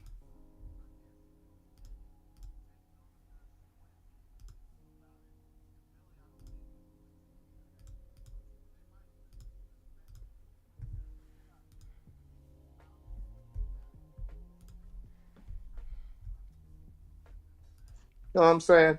You know, to be real messy, I was thinking about this, right? So I feel like if she would have told Spencer like from the get go like what they found, well, I mean I can't say that because she just found out right what they. But if she would have just came to him like during last episode, like, hey, that's what I found out. I think Spencer the type of dude. Well, if you tell Spencer like, okay, my coach is literally trying to injure other players on another team, I feel like Spencer just step away and try to transfer, do something, even though he's a freshman. I feel like he'll try to do something right to like not be a part of that. But what would be real messy though is if like let's say later down the line, like episodes from now, like Spencer finds out because he's obviously gonna find out what they found about the coach. Mm-hmm. And let's say this would be a plot twist. Let's say Spencer and Jordan wound up playing for some team in Atlanta or something like that. Like that could be like I don't know, maybe an interesting plot. Like I don't know if Princeton has a football team. Well, they do because Cam play on it. So let's say they go play for that team or something like that. It could be like different routes they could take instead of like Spencer just like not knowing. You know what I'm saying? Yeah. But when Spencer finds out that Olivia already knew this once it come out, then he gonna be mad at her. That's gonna be the anger. Yeah, that's gonna be the anger she ain't ready for. You think he'll be mad at her? He gonna be mad because when he found out that she already knew whole time. What if she tells him though? I think that's what episode 3 is about. That's what she tells him, right? Oh, why wait to tell him though? If that's somebody you love so much, and this is gonna impact him when you do this, instead of just that's right. That's because she always thinks about herself. She's moves. selfish. She just thinks about that's right. Because she just found out. So yeah, okay. Damn. I'm so over all American. I ain't gonna lie to you. Child, I'm over this. You know what? It's amazing to me. Too much, man. It's amazing to me. More people right now have more smoke for Olivia than they probably have for my favorite character, Asher. When Asher becomes like... That's a lie. It's like... Asher started this series racist. No matter what I've said about Olivia, I have not come for her as much as I've come for Asher. Well, Asher's not been a straight up menace for the past season and a half. He was a racist. I know he was. I think he was more of a hater than racist, though. He was more of a hater. I think he was a hater. When you tell the black kid to crip walk in the center of the Beverly Hills High School, that is racist. Okay. No, he was racist. And who does racist things? Racist. Well, he was racist for Asher sure, is but lucky. He was a hater too. He was a hater. Asher skated up out of the purgatory of Erica will forever have smoke and not like you and clown you by the skin of his chinny chin chin. Like, where are you on him now? Like, do you not care story anymore, or are you? Is he not on your hit list anymore? I don't know. Not that I don't care about Asher, but I just feel like he's given too much. The fact that he even has a new girlfriend and she's supposed to be great and all that is like, okay, cool, you can have nice things, but I don't feel like he's had to really work for things. Like he just fake works adjacent for stuff. And I didn't appreciate him having an issue with Spencer because he ran his mouth about some information that he shared in confidence just so that he could be able to get I just think that Asher is an entitled white man from Beverly Hills. And you can have a nice heart and you can have well intentions, but when you don't choose to check yourself and your privilege and your whiteness, and you constantly are forcing the people of color in your life to deal with your white fragility, it's annoying. So I just kind of tune him out for the most part. Is this lawyer and Coop gonna last? Like the schoolgirl Coop not gonna rap no more? No, I think so. I think that's a wrap. I don't think she's gonna do music anymore. I think she will. I don't think this is Coop. I think she's doing this to fill a void. I think she really miss making music. Well, I think she's gonna end up for them to show us that, because it don't seem like it. So good. No, it don't. I mean, this legal thing I think makes sense because she's been on both sides of the law, helping law enforcement and then being a victim of law enforcement. So it would make sense for her to be in the legal field. Oh, I just thought about what I wanted to ask you when I first got on here. Okay. Erica, can you tell me what is the purpose of and how long you think this is going to go on between Clay and Layla going back and forth? Like, yo, Clay's a straight up clown, man. This guy's a sucker, bro. Okay, like, not the too girl much. Don't want you. Not too much on that man. You. What did he tell her? Why are you mad about that? He literally said, "Girl, this ain't about you. This about my legacy." I don't believe him. I don't believe him. That's cap. That's cap. Why is he so mad? Like, what is? I mean, y'all don't like Clay? I don't think he's mad. I think he's petty. He's not mad. I don't think he's mad. I don't think he's mad. Petty. Okay, and I'll give him that too. Because Layla could have also spoke the fuck up with him. Well, she The fact She that was that's clear. tied to Jordan, I just don't like the fact that they had such a beautiful setup for her and Clay, and they ushered that out the way for Jordan. I I Well, seen I the knew first that was time, going to like, I happen. think it's gonna last a while. I think that You didn't Clay see is that? going to Clay is going to be around the whole season, or at least most of it. And I think that it's going to be a huge point of contention for her. So I think it's I Yeah. give him to answer your episode question, 5. it's going to be a while. I think it's going to at least be to episode 10. You This think is- that Patience gonna get off of what's her name, Layla label and be with Clay? No, I don't think so. I don't think Mm. I Yes. don't think Patience is ever going back to JP Key in music. Nah, yeah, she not. Oh, that's after where she that came happened, from. Oh, okay, Mm-hmm. Yeah, she not And he going didn't back. want to let her out the contract. that's Yeah. right. That's right. Now, am I for the Now villain I'm era? losing your No. respect. Rainy Day said I'm losing her respect because I like Clay. I just don't necessarily buy into them making him the villain out of nowhere. Like, I just don't feel like his villain origin story is strong enough. Truthfully, Well, like, what would I don't what would I you don't have like needed him to per happen? se, but I don't have a problem with him leading JP Keaton music because he was good enough for you to bring in to help you get your label off, and you thought that he was talented and dope. So like nothing that has happened has pointed to him being incompetent to do the job. She just was banging him and wants the position now. So it would be a different story if he was actually incapable of helping them turn a profit, incapable of actually, bringing in new artists, incapable of making hot ass music. But all of that has been disproven because you were literally working with him until you decided that you didn't want to sleep with him no more. So I just don't have beef with Clay because they haven't shown me enough of a reason besides this messy ass relationship stuff. And Layla, you moving hella messy with one of your good homegirls. So girl, I can't really jump to your defense in this because you can't pick and choose when you're gonna be That's a messy. fair This point. man want to be petty with you, but you over here avoiding and like That's a deal fair with it, point. mama. I think it's two sides Yeah. to it. Like, because, like, from Clay's perspective, he's corny because you're being petty to a girl that don't want to mess with you no more. That's corny. Okay, but I don't is say it that okay? part. That's corny. Okay, let's But define he what petty is justified it. though. He justified it. Let's justify what petty is. Petty is going after an artist because she wants them and you don't want them. I don't think that petty is staying as the president of JP Keaton Music because it is actually a that's not great petty. career move for him. That's not petty. That's not petty. I'm not talking about that. Okay. I'm talking about the fact. I'm talking about just like he could, like, you can just see the way they interacting. He's hurt. Like, if he truly did not give a f about Layla no more, he'll just every time he say, he'd just be professional. Like, yo, this, I understand you mad and this is what it is. I'm the head of the label. Boom, that's cool. Like, he didn't even have to go after, even the last episode, he didn't have to go after that last artist. He didn't know he didn't want nothing to do with that girl. He just wanted her because he knew Layla probably was meeting up with her. That's what I mean, petty. Number two, the way he's talking to her, conversing with her. You can just tell the energy of the vibe. Like, he's looking at her like, roles are reversed now. Like, now I'm in a position where you want to be. You know what I mean? You thought you was gonna use me as a sex toy and just dump me to the curb, and I was just now I'm the head of your daddy label. What?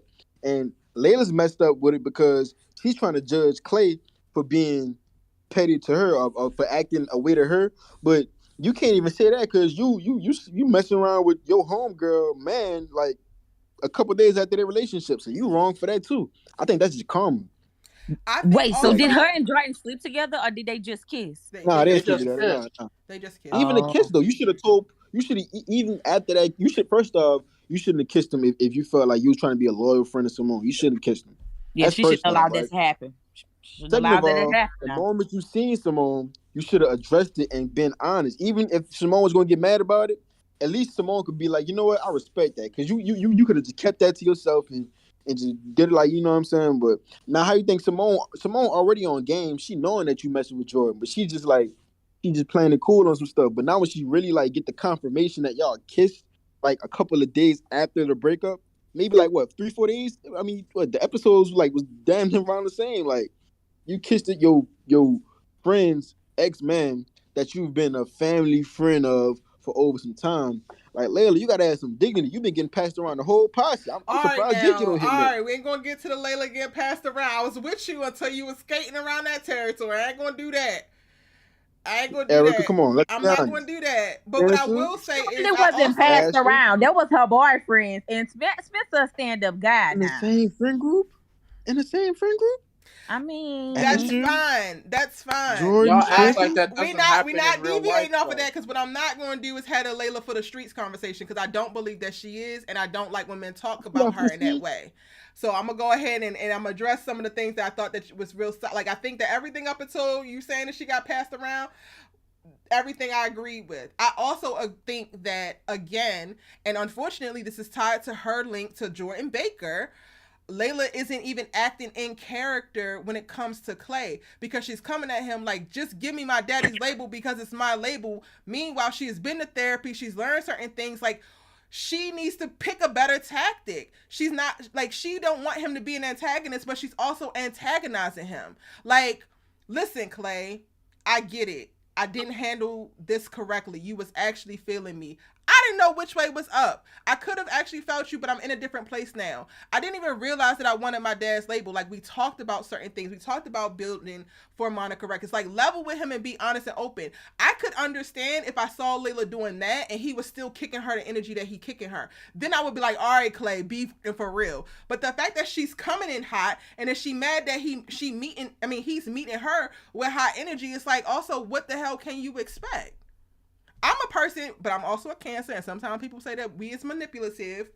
I don't think that we manipulative. I think that we just are very emotionally aware people, and when something is not working, we switch up our goddamn tactics. So, honey, you gonna keep meeting his ass with vinegar, or you gonna try to give him something sweet? I don't even know if she tries that, it's going to make a difference. Because I still think he's going to be. That's what I'm saying. It might not make a difference, but y'all are not going to get me to get on the Clay hate train until I actually see her doing any and everything that she can to be completely above board and him giving her this nasty energy. I personally feel like he's retaliating with the energy that he's being met with, and I can't be mad at him for it. That's all I'm saying. But I remember in 419 when she was writing them apology letters, she even tried to do that. She tried that to was initially Kofi, like he gets to feel how he feel if he felt dismissed, but right now when he's supposed to be not like worried about her and she's just like, well, what is it gonna take? And that's my dad's label and Keaton should be leading it. Girl, you didn't want it. You even disclosed to him that you didn't want it. So my point is, Kofi, and this is interesting. It's interesting to me because you are saying this just because you don't like Clay, and it's funny because I don't have a problem with Clay. Like Clay was a solid dude. I just don't like how he's moving now. That's all. Like I don't have an issue with Clay per se. I'm not happy about where this is going because it just comes across as you're a jilted lover, and now you just going you haven't really gotten over it. You know what I'm saying? And now you letting your personal feelings get in the way of business. That's how I'm seeing it. That's just like we've all been there, like with girls, like our partners where like you thought things were going good and then they just ghost you. That's fine, that happens. You know what I'm saying? But like you can't just like act that like I don't know. You can't just be a sucker. Like that's like to me that's corny. Like she didn't want to be with you no more, and you just acting like a sucker. Like you gotta just be a player. Like keep it playing. Like okay, you know we did what we did, cool. But now I run your daddy label. He could just he could leave it at that. Give her the record label. He run the label. Give her the record. He don't gotta give her the label. I don't think you should do that. Oh, okay. But it's a certain.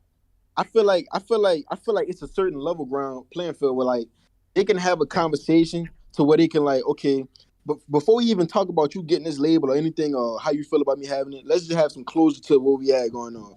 I understand you ghosting me. It's cool. We can talk about it. You know what I'm saying? Even if you don't want to talk about it, cool. I'm not salty. If he comes, because to me, he just comes off the rip, off this episode, he gives me salty dude vibes. I know salty dude vibes. I read it very well. I mean, I've seen plenty of dudes. It's petty for him to be competing with her and going after artists that she wants just because she wants it. But I personally just want more for Layla. Like, I'm less thinking about all the people around her and worried more so about how she responds to it and how that speaks to the character development that she's had. Yes, he's being petty, but I don't think that he's wrong for pursuing actually growing this label. No, do his thing. I hope you do his thing. Just don't be petty. Don't be the man that gets mad because he can't be with the girl he thought that was feeling like what Ice Spice said. You thought I was feeling you? Like nah, he wasn't feeling you, Clay. Yeah, he wasn't feeling you, Clay. I'm gonna move you over to the waiting room real quick so I can bring in somebody else. Okay. All right, peace out. Y'all, that person tried to come back in here and they sent me a little DM that said, "I'm so sorry, Erica. You just do something to me. I don't want to do that to any of y'all. Please don't. I promise you." And I actually get it every like I probably get something like that in my DMs. It's never happened on live before, but I get sent pictures at least once a month. I promise you, I don't want that ever. So I don't care what I do to you. Don't do that to me. L, I'm bringing you in, mama. No. Oh, Day is? Oh, look at y'all. I had a teammate from Lake Charles. Oh, that's dope. L, are you in? You here, mama? I don't even know what's going on. I'm trying to figure my way around this app. Okay. Okay, well, you can hear me, I can so hear I you, guess yes. I am in. Okay. Yes, I can hear you. What are your thoughts? What you want to add? We do gotta move on though to All American Homecoming. I want to soon. talk. I know for the love of cameras, like, can we move on? I seen that. We coming. Go ahead, L. Ad for All American. I just want to talk about Homecoming. Okay, cool. Shanoa, you were up here. Anybody else want to talk about All American before we finish this combo? I'm gonna move you back to the waiting room real quick, L. I'm gonna check and see if Kenny. Oh Lord.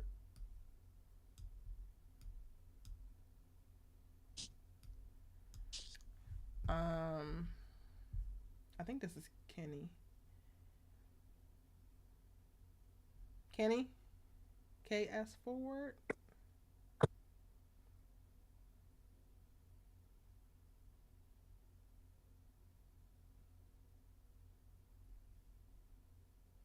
Okay, moving it back. All right, so we're going into, I'm going to talk to the people in the chat real quick, y'all, and I'll be back to Discord, folks, for y'all to chime in. All right, Homecoming gave what a premiere was supposed to give, period. I literally cackled from the very beginning all the way till the end. And part of it was because it was a lot of very, very funny moments, but also I was anxious as hell. So I'm laughing because there's anxiety building up in me. Like, I love Simone down, but mama, you not ready. You're not ready for this tennis life. You're not ready for this Thea life. Like, the fact that your coach had to point out your weaknesses and you're not even familiar with it, and the fact that somebody had to say, like, you need to be watching film and you got to get Spencer to record you, girl. Why haven't you been recording yourself this entire time? Like, it's given that you actually wanted to get back into tennis and you actually wanted to play, but you don't realize that you have to come at it at the level in which Thea is at if you want to talk big shit to her, if you want to take her spot. And I also want to be very clear, she did not actually take Thea's spot, because Thea was number 1. Simone is number 6. She's on the top 6 by the skin of her chinny chin chin. And the fact that she was just moving in a way that wasn't fully addressing what her areas of shortcomings were, and then feeling a little bit entitled, it was given very much so Jordan. And I didn't realize it until the very end where they have that non-closure ass conversation. And I really get to see how much Simone and Jordan are alike when it comes to their sports. Do I think Simone can get there? Yes, but she's going to have to actually focus on it. She's going to have to stop being Iyanla Hicks, fix my life. She's going to have to get down with the Thea workout plan. Like, she's going to have to get down with the Thea focus plan, and she's going to have to be about it. Like, I love the talk that she had with Spencer and like the words that he was able to pour into her. But when I thought about how the conversation with her and Spencer went versus how the conversation with her and Jordan went, it's very clear that she is more like, in reference to being an athlete, more like Jordan than she is like Spencer, because Spencer would never. And when he did, he was still busting his ass to do certain things and to adjust. And it wasn't really clear for me the lack that is happening for Simone on the tennis court until this episode. I think that we have been giving her a lot of credit because we've seen her work hard in general, but she still has a lot of work to do. I remember, like, me and Melissa and Naya were talking earlier, and Melissa made a comment of like, oh, I feel like the coach was like a little bit rude or something like that. I'm not like quoting you directly, Melissa, but I'm like, no, the coach said exactly what it is. Like, Girl, you almost got your ass handed to you by a one-handed phenom. Be and for real. What is actually going on? You want to get up in Thea's face, and I don't think that Thea is right, y'all. Don't get me wrong, right? Like, Thea got her own happening, and she got checked in a beautiful way in this episode. I absolutely loved it.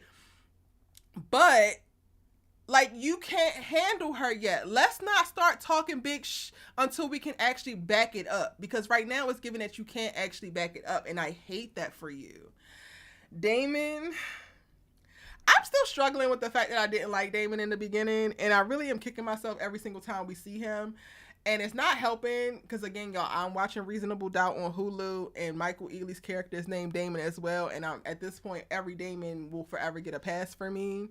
I don't, like, Damon is literally getting the Spencer James special in reference to the stress of his life. His girl want to be tripping, Auntie Amara's on his side, and then she want to be tripping. I mean, Simone was definitely looking out, and, like, I like the whole feeling it out in reference to, well, maybe you should talk to Thea, so I'm going to go ahead and give her that. JR trying to push mommy and daddy dearest on him. Like, boy, those are your parents, not mine. Don't get it twisted. Like, I just felt for Damon the entire episode, so I had a lot of anxiety around some of the interactions that he was having. He getting into a fight with Jordan about a girl that he ain't even banging. Like, it's ghetto. Damon is really experiencing a very ghetto life, and he deserves so much better. And I should have figured it out or known that they were just basically going to turn Damon into the Spencer of Homecoming. But you still hate to see it happen, right? Like, you really just hate to see it happen. I'm excited for how Thea got her ass checked. I'm excited for how Keisha got her ass checked because, girl, anybody could see before we saw Cam running around with that damn pizza box, it was given very much so, baby, he is broke. This is a man who does not have his finances together, and he wants to still feel like a man. He wants to still be in this relationship. He is in unfamiliar territory to begin with, simply because, baby, he don't get attached like that. Like, this is a lot for him, and he doing the best he can, and you want to be running around here pouting and throwing fits and snapping back into your old ways. I'm like, Keisha, you about to lose your man, and it's going to be 100% warranted. Shout out to Cam, because in this episode, he was giving very much so Spencer flavor of like, oh, I want to let my girl go, even though she was trying it. Okay? She was trying it. Thea, I'm excited for us to see her actually develop in a relationship. I give her a little bit more credit or a little bit more leeway because we know that she has never been in a relationship before. So the whole icing out and ignoring, like, she don't know better, but now she should, after Simone had to say what she had to say, and then her realizing and then showing up for Damon by the end of the episode. Hopefully we are getting the building blocks to what it's going to look like her being able to navigate in a more healthy, communicative way, and really just knowing what to do when she feels hurt and dismissed in this way. I'm looking forward to the season of Thea stop not lashing out. I'm not looking forward to seeing Thea and Simone go back and forth in personal life. I'm 100% here for it on the court because it's going to wind up making Simone a better player. But in the personal life, I'm not looking forward to that, just because I really do love Thea as a character as well. Nate is amazing, will probably forever be amazing and stay unproblematic, and I love that for us.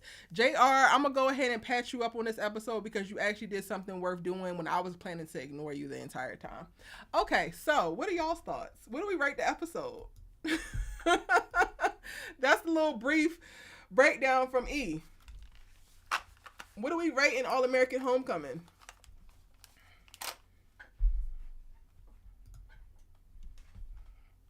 I'm back in the chat, y'all. Can you hear me? Yes.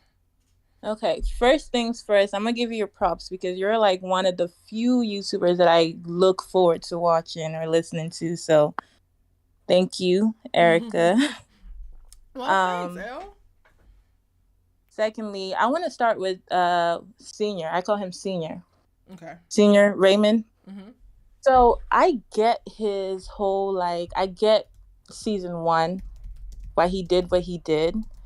Because I think I posted a comment also on one of your videos. Because, I mean, he had a vasectomy. Which man would have a vasectomy and knowing that, okay, there's a high possibility that I will not have another kid. And then my wife is coming to me and then she's telling me that she's pregnant. and I already had a vasectomy. So I understand where he was coming from in that area. Like I wanted to also give him a pass. But this episode, I was like, what are you doing? You're supposed to be building a relationship with your son, but you're more interested in what's going on with baseball. So that's one. As for Thea, I love Thea. I do. She's one of my top, like, my favorite characters. But this episode, she really got on my nerves. I'm like, Damon better check her because she's doing too much. He needs to check her because he was kind of giving the whole, like, Spencer vibe. Like, he was trying to be lenient on her, you know, trying to understand where she was coming from. But she was doing a bit too much. I'm like, what are you doing? Simone and Jordan, like you said, I don't really understand what that was. I don't know if that was closure or what was it. I'm not really understanding it. Keisha also got my nerves. I'm like, what is wrong with the girlfriends this episode? Because okay, I get how you felt in the beginning because you didn't know what was going on. You were left in the dark. But then he told you what was going on. The first thing that came to your mind was, oh, so you were treating me this way. You really were. What did she say? Gaslighting me.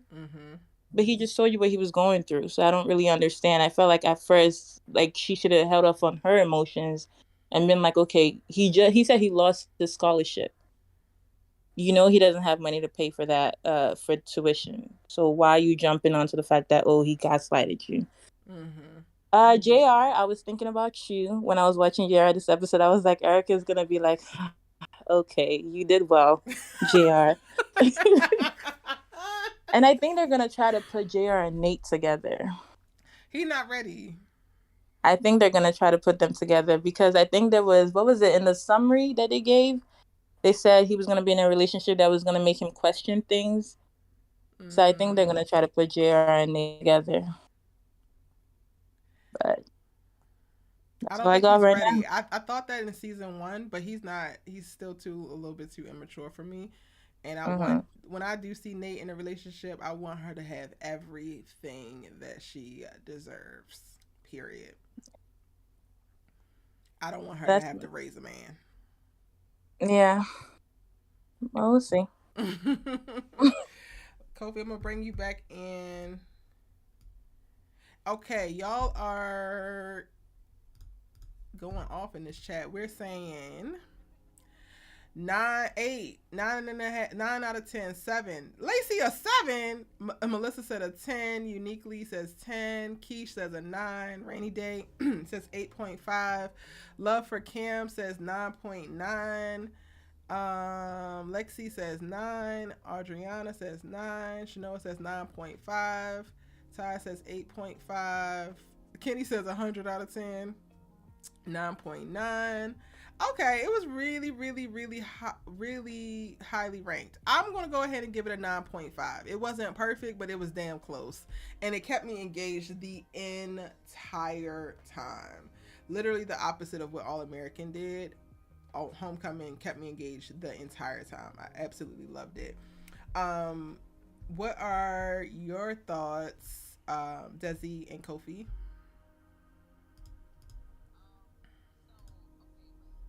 Let me get my thoughts together. Okay. Who I want to start with first? Okay, Keisha get on my nerves. I'm just over it. She gets on my nerves. She should never even did all of that trying to make her boyfriend jealous with Spencer anyway. And then, okay, yeah, that just got on my nerves. Like, I just wanted that to go past and I couldn't fast forward it because I was watching it on YouTube TV. It was just getting on my nerves even seeing them. And then with that whole, like, the parenting stuff, the mama giving the gift and all of that, that's just was getting on my nerves too. I mean, really, they just need to have a different time for that. They shouldn't even added that in this episode. Focus on what's really real for this one. And like the anger behind, okay, so when it comes to Thea, I genuinely like her and Damon together.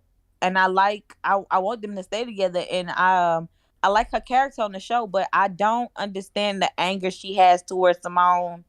Because if she really want to be mad about her injury, she got to be mad at herself because she had the right to forfeit that game that time and not play. Like, I just don't understand why they so mad at each other.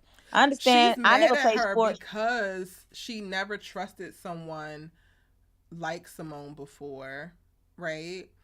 And the moment that she does, and she really does think that she's getting a friend out of this person, it's the wrong decision. It's really just unfortunate circumstances and Thea's lack of socialization, right? So while it doesn't make sense on the outside looking in, I truly do understand it, because if I never had friends before either, and I magically developed some over the course of this semester, and then I'm going up for this tournament, and I know, okay, my racket got ruined, I'm just gonna go ahead and back out of it. And this person with well intentions, cool, it's like, no, you could just use my racket. And I know, no, I don't want to use your racket. I may have never experienced something like this as bad before, but I probably heard about it because I've been doing tennis since I was damn 2. But this person really believes in me and really has seemingly wanted the best. And I'm going to take a chance and trust her. And the first time that she does, it turns out like this. I can understand having a misplaced blame that cultivates into animosity for this person. And you do start to feel like you can't really trust that person, but she also feels like she can't trust herself. So I'm not really mad at Thea because I understand the setup of it. It'll be a different story. They just gave me a new perspective though on how to think about it. Because I'm like, why she's so mad at her like that? But I forgot how sheltered she is. Like she ain't never done really nothing but play sports. So yeah, maybe it has a lot to do with that too. But because I'm like, well, is it what is going to happen after this? Are they going to be mad the entire like rest going forward? Like what's going to make them both be back cool? Because if they both fighting for the same spots, only one person is going to get it. Are they ever going to be on the same team together again? Well, no, where they can get over it? In the top 6. Because like I said, Simone is number 6. Thea was number 1. Simone only got to be number 6 because Thea couldn't be number 1 anymore. So now she just has to be able to be better than one of the other 5 players. They both can be up there. Oh, I didn't know that. I thought that they was both, like when the coach said whatever she said to Simone about if Thea get her spot back. I didn't know if that meant that they was the same one because they kept saying 6. So, yeah. I didn't know that also means that she's not as good as any of the other people to beat them either. Yeah, Simone probably just need to take a little break. I think she need to focus. Jordan got her head all twisted and listen. Other than that, I'm gonna let Kofi go. Other than all of that, I didn't like Thea's attitude in this episode towards Damon. I mean, she just mad at the world. It was just giving bratty. It was just giving like all that moping and stuff, frowning and stuff. It was just too much. She shouldn't even went to the dinner if she was gonna do all of that. And she just wasn't there for him or whatever. Like I just didn't like that either. And then that's about. I feel like JR is like JJ and well, not as like funny and sarcastic, but he just like, what are you there for? Like he just there. Yeah. Like who is this boy? This chocolate boy at the end of the episode that's kissing on Simone. Where he come from? So Keish asked that. Keish asked in the chat, what do I think about Simone's little kiss at New Year's? And I think that the writers, that was like the one. This is probably why I would give it the 0.5 off, because you have Simone say to this man, "I'm not alone. I'm here with myself," but then turn around and kiss him. So it's just like, why? Why did you do that? I felt like that was a way for her to get into her era where she's like taking control and charge of her life and her situations and everything. That's what I felt like it was given. But she's had that era and she got pregnant in it. Yeah, but then now she has tennis and she has to be top player. Because nobody, like you said, the coach man is not going to do nothing for that racket. I know, but I feel like, it's just in her mentality where she's like, you know what? This is me taking charge. That's what I felt. Right, but even that feels very performative versus you needing to cultivate actual confidence to know that you can do it. Like, actual confidence with me, I don't need to kiss you to feel like I'm empowered. I'm here by myself and I'm good. I look the fuck cute. I agree. Jordan, and that's it. Like, I just felt like it worked against her. Like, she said one thing and did another, and I'm just like, girl, you didn't even want to kiss him. You're not interested in him. You don't know him from Sam. Like, you literally don't give a damn. Like, you literally did not have to do that. So that's how I felt about it. And it might sound a little insensitive, but I do feel like if this is about to usher in some type of super provocative, I'm going to be with whoever because I was locked down for a while. Girl, you already had that. You just had it a little bit too early, and the baby came out of it named Shay. We're not going back. Isn't that what the fans want though? Because I see a lot of people saying they want like Simone in her hot girl era. So she's had a hot girl era when she was running around that damn party chasing Jordan while he's trying to smash little blondes. That we good. We seen the touch of it. Asking, a lot of the fans are asking for that. So I don't know. And a lot of the fans was asking for Olivia, and you see where that got us. Child, she don't need no boyfriend. I just don't want to go through all of that. She don't need no boyfriend this season here. She needs to focus on tennis. Period. Kofi, you got any thoughts? Because I got Shanoa waiting as well to chime in. I enjoyed this episode more so than All American, and I was on the edge of my seat. Yo, it was sick how the news broke about Damon's transfer on the news. How did that news even leak? That I never understood. Like, who leaked that? Like, and then the okay, and then the fight. Well, I'm glad Damon got his licks in because I was gonna say, man, you let this boy from Beverly Hills put you out for the one-hitter quit it. Like, I'm glad you got your punch in, man, because I'd have been looking at you side-eye. Dude, you from Chicago, so you're supposed to show what it is and what it ain't. And he gave him the one. Though, even that, like, I guess a win is a win because he got a lick in, but I wanted Jordan to be beat. Like, I just wanted him to be stomped so bad. Like, I wanted Jordan to question swinging on anybody ever again after he came across Damon Sims, and that's not what happened. Well, yeah, and it seems like nobody won out of that because Spencer and the coach broke that up before it got out of hand. So it's like it's done. So I don't even think we're going to circle back to that. Yeah. And I honestly didn't think he was going to transfer because when he was looking through that scrapbook with him and JR as babies, I thought, oh, this guy's going to stay. And then his JR senior comes through and says, oh, you're being selfish to your brother and the team. And then he was like, okay, now you just made my decision easier. So is that answer? I get it, man. You don't want to play for the man that gave you up. I don't know what Coach Marcus is going to do coming back because Damon had already made his decision. And it wouldn't make sense for Damon to transfer to Hawkins and then to come back to Brinkston. I don't know if you can do. NCAA doesn't allow that, right? Once you transfer, this is a specific circumstances, so it's like a special case. Like I got the same thing because I went to school in New Orleans and my sophomore year Hurricane Katrina happened, right? So I lost a year of play, and ultimately when I came back I was only able to play basketball because the school dropped my volleyball team for budgeting reasons. So I lost a year. Huh?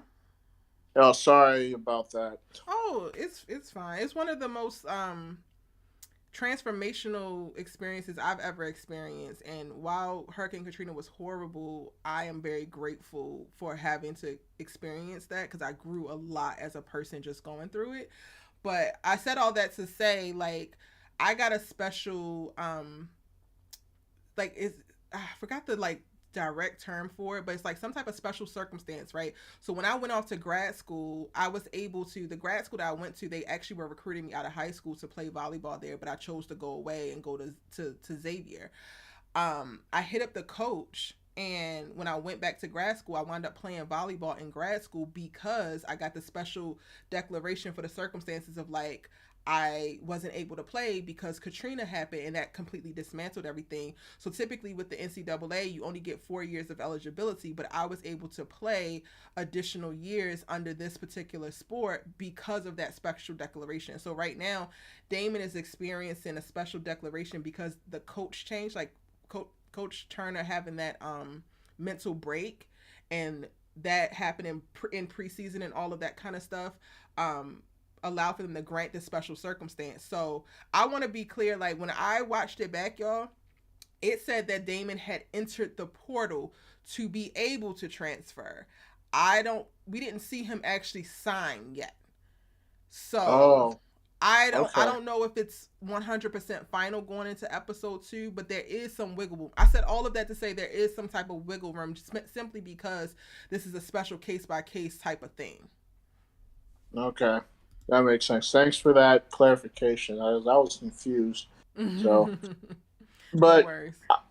honestly, I'm disappointed in Amara. I get you're the president, but I did not need Jesse Raymond Sr. to be the one to have to, because I thought she was going to give Damon more time, right? But then Yeah, he him came coming in. in her office, I tuned it out. I was like yelling because I don't even like to look at that man's face, and I really don't know anything that he said aside from "we're gonna lose sponsors." And I was like, "Don't nobody give a damn, sir." And Auntie Amara, Yeah, you should not be taking any type of pressure from this man. So that's what I'm saying. Like, she's the president. When she told Damon, give yourself time, I thought she was generally going to give him time, but I don't know. That kind of irked me the wrong way.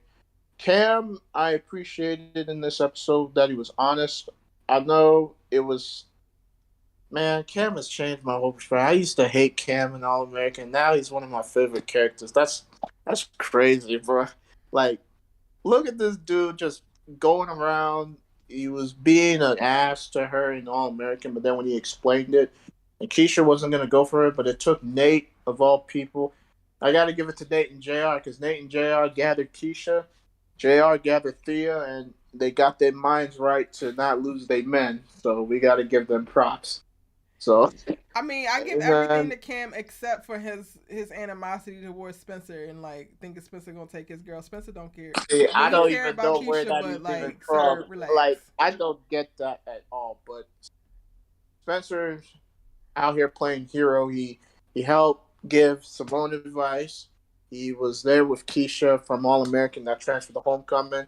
He told Jordan and Cam, y'all need to be honest with y'all women. Y'all got to be honest with y'all women or whatever. And, this is y'all. Yeah. So he was just, it's like he fit. You know what I mean? And I appreciated that. And the ending, it was, now the Simone kissing the random dude, I didn't get that, but okay, girl, go ahead, do you. I mean, the old boy looked like he was shook after that. Like, I saw he was like, because I don't think he was expecting that. So that is something that I didn't understand, but it'll be fun. And then Marcus coming back, I appreciate. He felt like he needed to come in and save the day. I'm glad that we're getting this mental health story, because this is kind of a taboo subject in the black community, especially with black men and their mental health. I implore guys, I have close friends, if you guys don't feel right, it's okay to go to therapy. Therapy is good. It'll get your mind right, Yeah. We all want to get our mind right. And overall, this episode, I'm gonna give it 9. It was good. So I'm looking forward to the second episode. The second episode looks like it's gonna give some more, because my boy Lando back in the building. So I wonder how he gonna feel about all this, man. Like, is he gonna be? I don't think he'll be cool, because I'm gonna assume if Damon makes the final decision, he transfer, he's gonna be the starting pitcher. So how's he gonna feel about all this? So yeah, and I know Simone, that you mentioned when we talked once before that Lando could transfer to Princeton, and he can't. Yeah, it's not the same thing, because they gave the qualification of like they're only allowing this special transfer in this way because of what happened with Coach Turner. Lando can't go nowhere because he's not experiencing the same thing. Right. So is he gonna feel some type of way about it now? I mean, this is baseball. I'm pretty sure you can have two bomb pitchers, but Damon better than Lando. So like Damon's gonna be the pitcher. So how's he gonna feel about it? So that's my only question about that. And yeah, that's it, man. This is gonna be. I'm looking forward to this season, man. So that was where I was at. Solid episode, very solid. Okay, I'm about to bring Shanoa up so that she can chime in as well. I'm trying to pin some of y'all's comments in the chat right now because y'all are going off. I thought that she was the one with the baby daddy, but he dumped her and she smashed Jordan. I think she smashed Jordan before that, but okay. She was just out there. Like the way that they have, like Simone has never really specifically spoke to that particular era in her life, but when she has reflected on it and made certain comments, it feels like she was just lost and like looking for love. And when you think about what was happening with her mom, it makes sense, right? Like, Shano, are you here?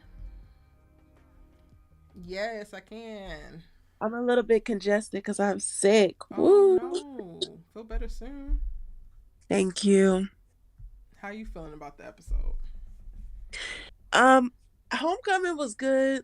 I was saying earlier, All American was supposed to really hook me this episode, so I know if I'm finna watch this whole season, but they didn't do it, so I'm gonna give them one more episode and see. Because they got me on the fence still. But Homecoming always had me. I was always gonna tune in for my girl. Yeah. Child. Okay. What do I even want to talk about first? Simone kissing that random dude. I thought it was fine because she said, "I'm here by myself," right? So she was like, "I'm not here alone. I'm with myself," or whatever she said.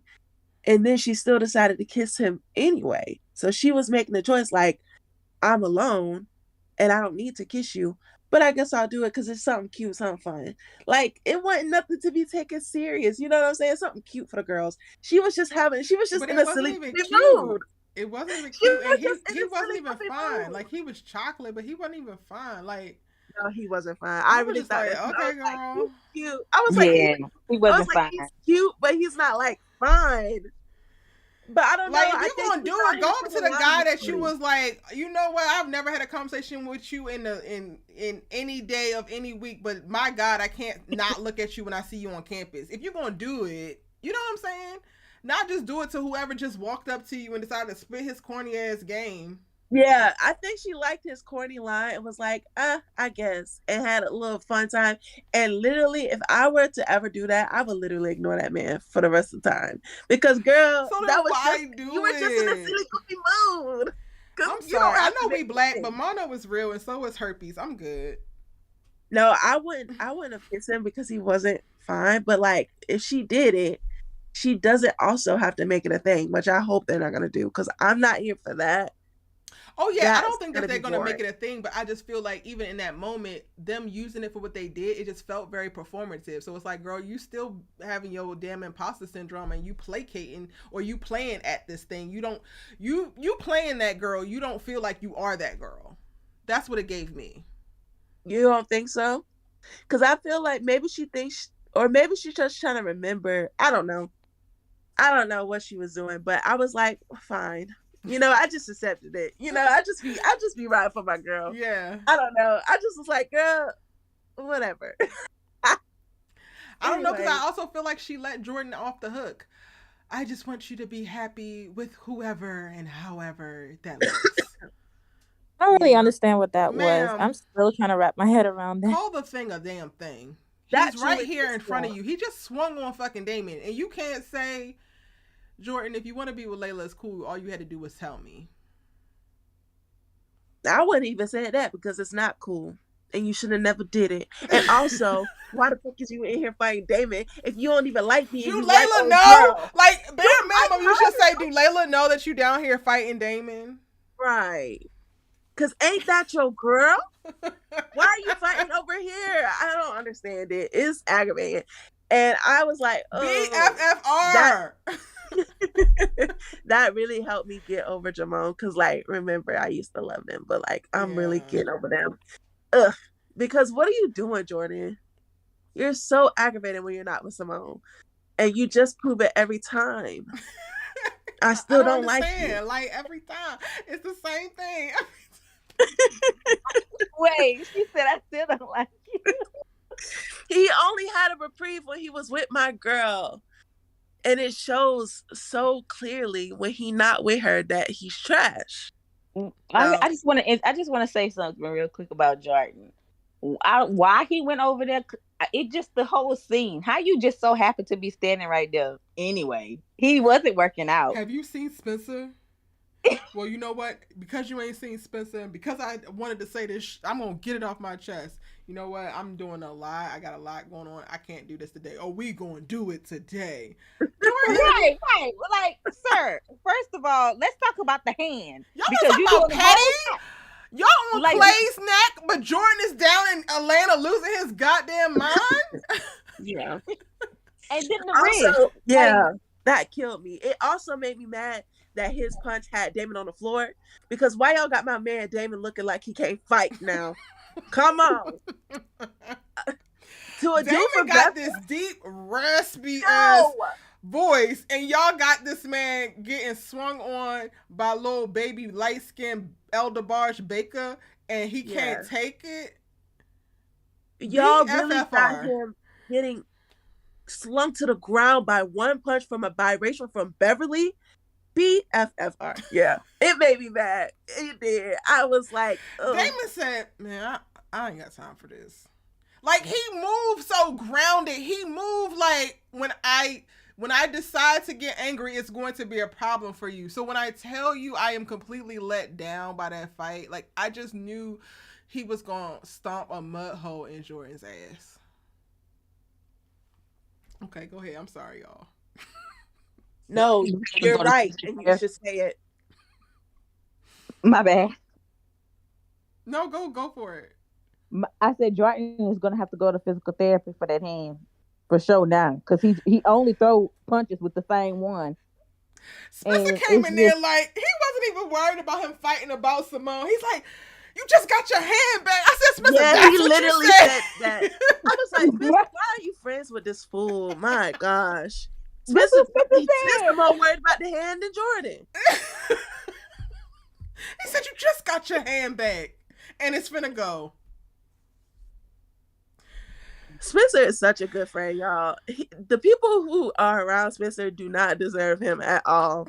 Why is that the first thing he think about? He ain't even wonder why y'all fight. Like, I don't know. He's too good for y'all. I don't know. Oh, Antonio says Damon ain't have his head in the fight. He had too much emotional baggage going on. Okay. So when Damon come to Beverly and he just beat the hell out of Jordan because he feeling great, that's gonna be okay. I'm gonna save that one. I'm gonna need that. NK, I'm gonna need that. I'm gonna need Damon to come visit. Now I will say this. I'm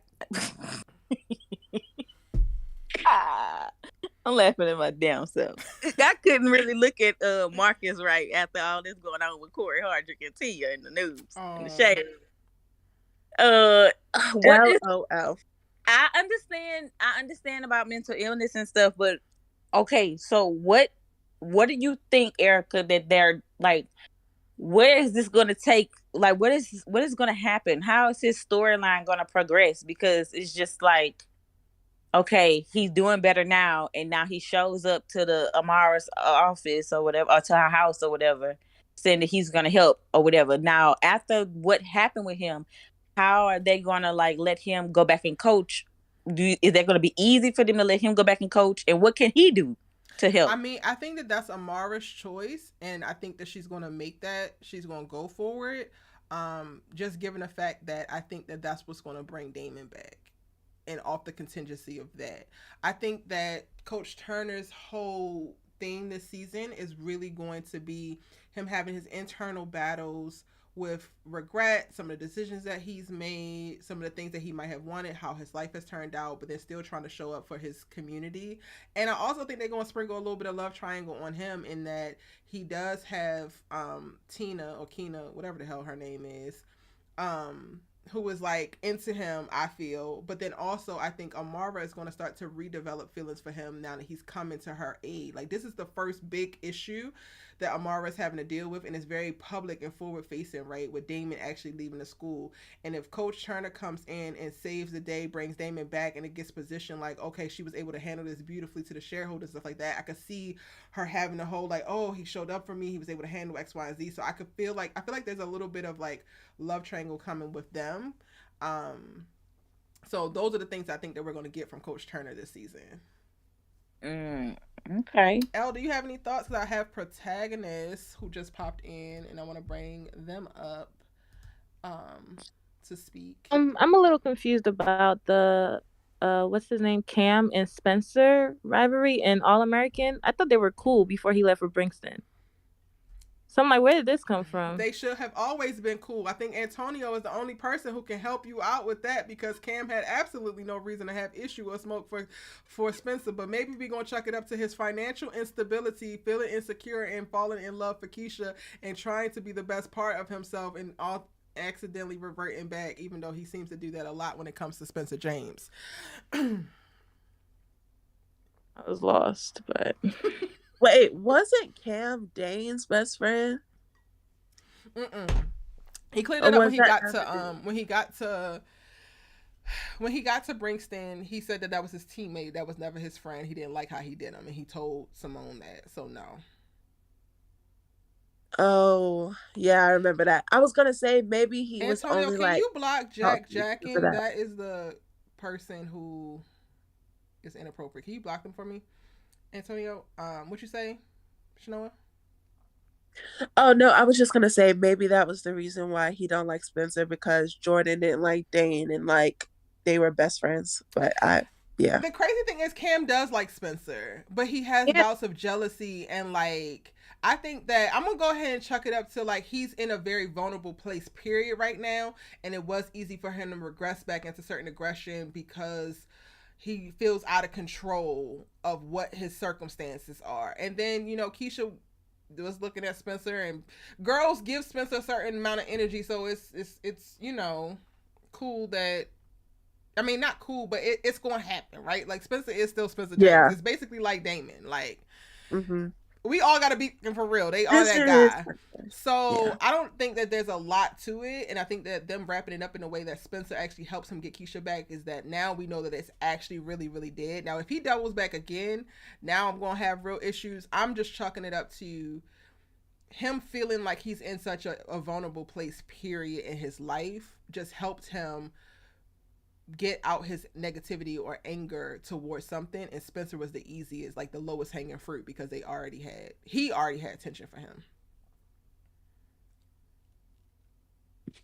I have a question. Do you think that because I've been thinking this whole time if I touch base on everything.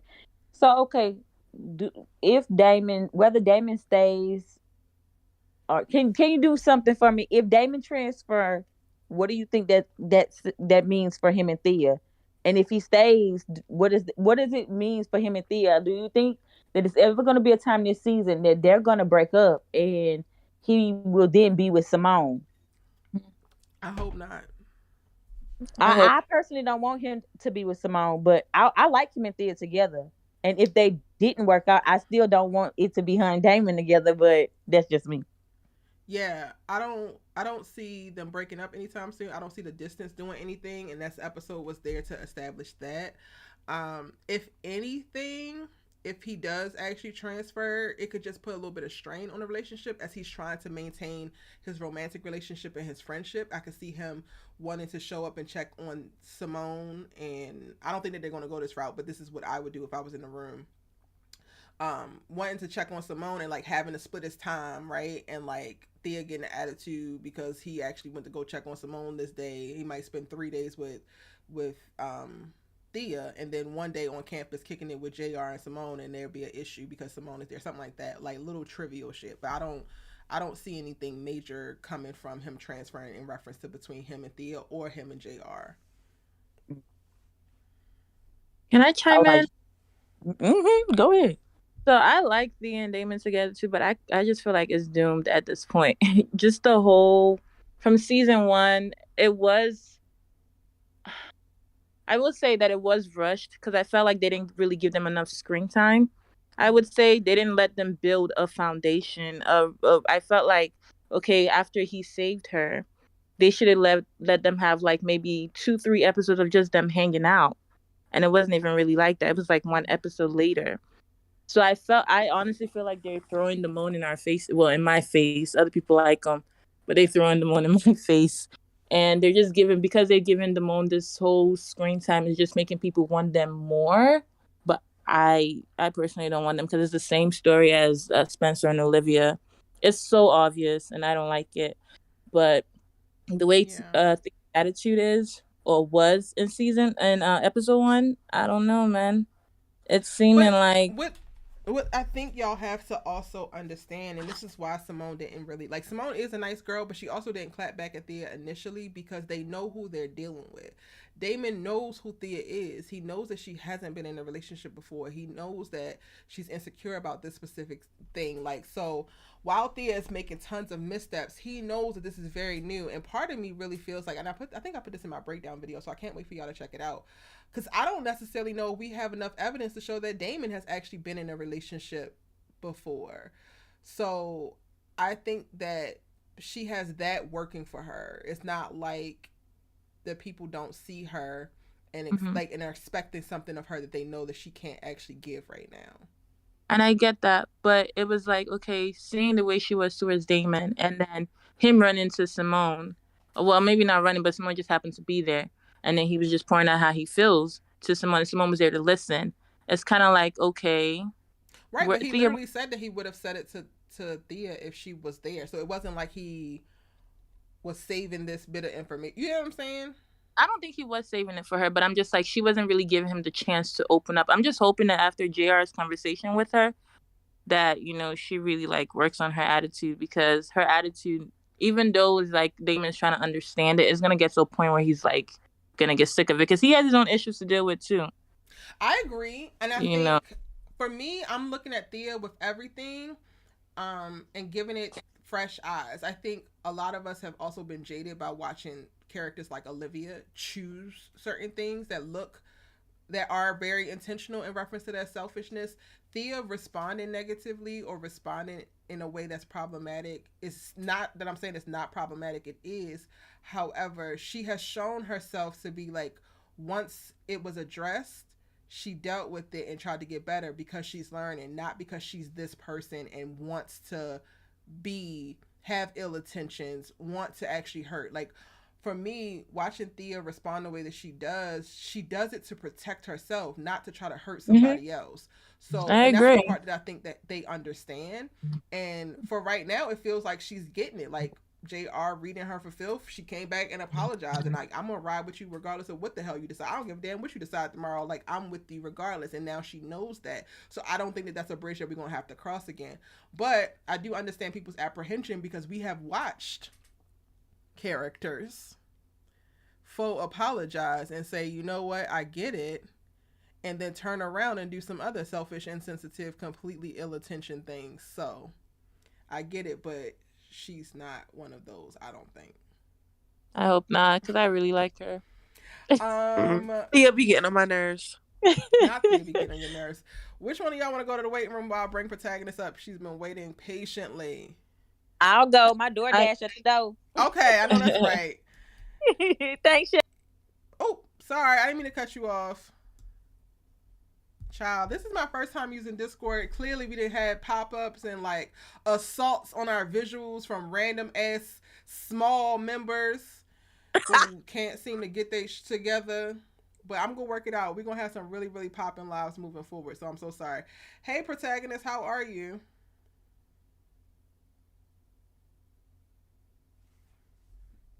Okay, when you don't answer immediately, I gotta make sure I take that off because okay, you yes. Okay. I'm great. How are you feeling? You know, we gotta pray, you know, because Homecoming was so good that now I'm kind of, the All-American universe kind of jaded me. I'm just like, we gotta pray that when it comes to season 3, it holds up and it doesn't go downhill like the original show. Because this premiere, I feel like it was so much. Like when I was watching it, I felt like it was 2 hours because it had so much things that it was setting up for the rest of the season. So I was I'm excited for what's to come. So, you know, we gotta band together with our little prayer circle, make sure that the writers' room stay intact so that, you know, our show is protected because we gonna need it. But I'm really babe, my show is Homecoming, so But I send you love and support and your prayers. I don't have no more energy to get an All-American in that way. I'm here for the vibes. And they really caught me with the crossover. Like, I was going to cover it for y'all, but also the fact that they did crossovers is like, okay, I got to actually watch this. Because, yeah. So, Yeah, and I think they probably did that with intention that they need more eyes on Homecoming. But I feel like a lot of people are tuning in for Homecoming, so it's the opposite for me. I'm really down for, Homecoming. That's why I say we gotta pray that it doesn't face the 3-season curse like All American did. We gotta pray that it survives. Oh, that's But what we praying for. Okay, cool. I thought we were praying for All American to resurrect itself. nah, it's dead. It's dead. Since they have their little superhero over there that can do no wrong, and being a mess in everybody's life, we can't do it. Until she gets humbled, we just gonna have to let it do its thing over there. Child, yeah. Basically, I agree. But I'm really excited for the storyline between Thea and Damon and Thea and Simone, and not the love triangle. I just feel like those relationships individually could give so much that like I want to see like where they go from here, because I just feel the bond between Simone that they were cultivating was so good, and it wasn't from like we are best friends now, like it was from, oh, I hate you. Well, not really hate, it was just like, I don't really like you, I'm just gonna do my own thing, working to break down those barriers, those layers. And like I feel like they both did a lot to meet each other halfway. And I felt it's so beautiful, and just to see that all crumble, to the ground. My girl Thea, she going through it. I'm a warrior for Thea. I'm sorry. Like, she don't Me do no too. wrong. Well, she do In some my wrong. eyes. She do some wrong, but I am a sucker for a why, y'all. Like, I really am. If I can understand and like really get the why behind something, then I'm less likely to be black and white about something being like wrong or whatever. Like, it might still be wrong, but if I understand it, I can still empathize with somebody. I think that's why I also struggle with Olivia's character for the past 2 seasons, because the whys were never really lining up. Yeah, and they weren't explained. I feel like Thea is so nuanced, and I think like her story has not been told a lot on TV for someone that has been so sheltered, someone that is so new to everything, friendships, love, relationships. All of that is new to her, and I feel like people don't give her enough grace for that. They expect her to be a Simone, or they expect her to be a Nate, or they expect her to be a Keisha, and she's not those people.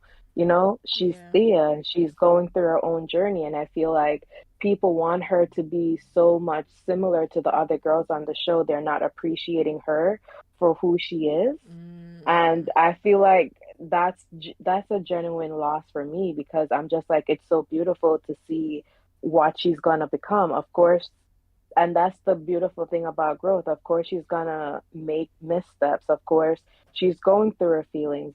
She almost got assaulted, and she associates that with Simone. Then she lost her dream of playing tennis, and she also associates that with Simone. So I can feel her contention towards her. I know that she's overdoing it, but like, I understand why she is not really feeling Simone right now, because a lot of her misfortunes as of late has been tied to Simone, not intentionally, but it's there, so I feel like people kind of overlook that because they probably are not used to seeing someone like Thea on the big screen. So I feel like I have a lot of grace for her in that regard. Yeah, I agree. Y'all are better than me. I give her a little bit of grace Because like E said, like she's sheltered and all that, but at some point I'm just like, girl, you do a lot. I don't know. I want her to grow up. Listen, I do give her grace, and I'm gonna she be getting on my nerves, but I really want to see how the friendship gets back to like together. Because at the beginning, when she was like when they weren't friends and then they became friends, I was like, this is cute. I kind of like this friendship. That was good. And then she flipped it when the whole shoulder thing happened. That got on my nerves. So now I'm just at the point like I want to see how they get back to friends, because we know that's gonna happen. Or maybe it won't. But I don't know if it does, and I wouldn't even be mad if they don't do it this season. Like, if I was in the room, I would definitely be pitching, like, Simone and Thea don't make it back together until they pledge the same sorority. Ooh. Okay. However they do it, I just want Thea to be like, I was wrong. This wasn't your fault. This wasn't your fault. I'm sorry. And then if they can move forward past that. But it's the blame. I get why she's doing it, but it's like, none of these things are her fault, so you can't blame her for them.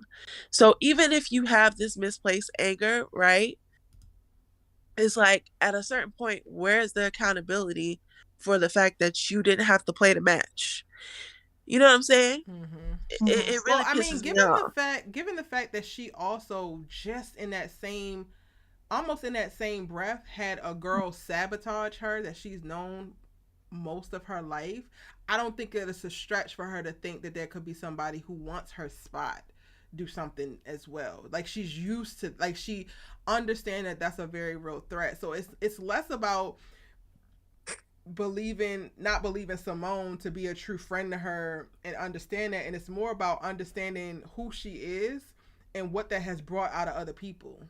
And but what I'm saying is, right, that's true. But if you also are thinking that way, don't use her racket and forfeit the match. It's either one or the other.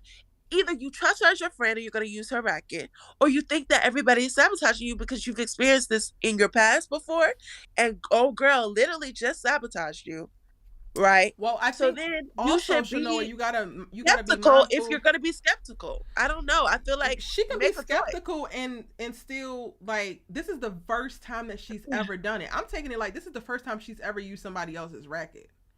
And you gotta be honest about, like, just the projection that might come and the shame that comes from you going against what you knew to be true behind this idea of, like, friendship that seems so great because you were in such a great space. Like, I don't know, I just understand it. Like, I just do. And I remember I came in as a freshman, right? I came in as a freshman and played sports, and we got our asses beat as, like, a hazing thing, and there was like specific people who we played the same position who wanted to see me fail, and there were upperclassmen with me as a freshman who were doing stuff, like purposefully doing stuff.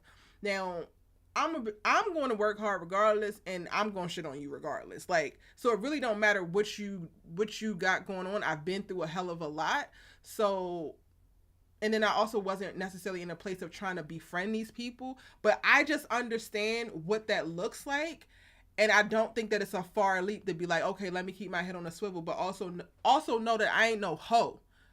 And you could try if you want to. It's just unfortunate that Simone happens to be a genuine person. But 80% of the people in that same situation, it probably would have went how Thea said it's going. It just happens to be that Simone is not that girl. You get what I'm saying? But it's also like she didn't intentionally do anything to sabotage her. She didn't ruin a racket. But, like, I understand how Thea don't know that. To be different. We know that, but I understand how Thea don't know that. How does she not know that? Because if that girl wouldn't have sabotaged her racket, she would have never used Simone's racket. So when would Simone even have the time to set this up? I'm not understanding. It's just about understanding how opportunists work. It's not even that you had to be like super strategic in that way. Opportunists take advantage of an opportunity.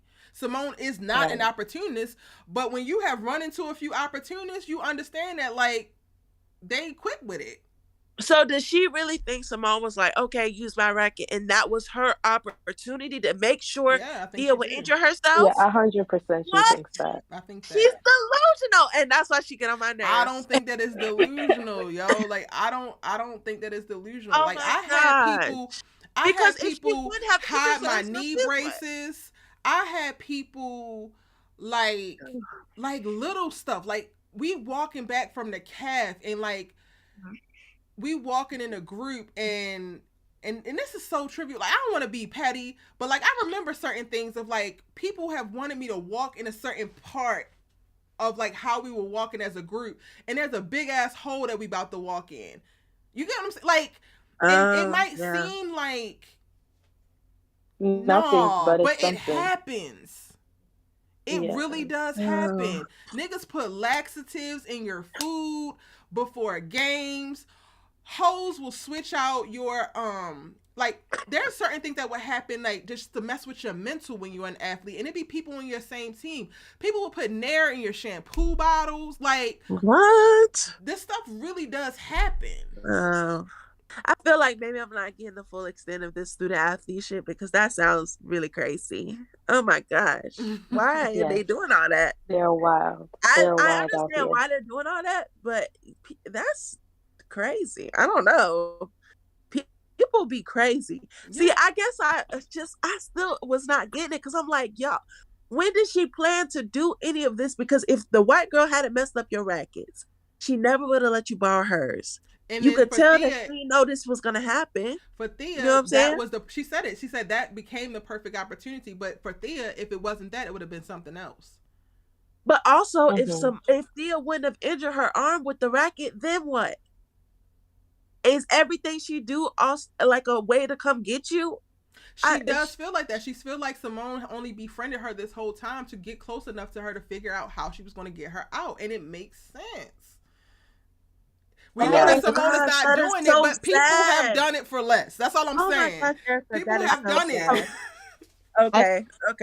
I'm getting more of a picture now because I'm just like, girl, you so out of your mind. I mean, okay, Shanoa, have you ever like let's take it out of sports, right? Let's take it out of sports. You have never had somebody befriend you that actually didn't even like you, but wanted something that you were close to. Maybe I also have this.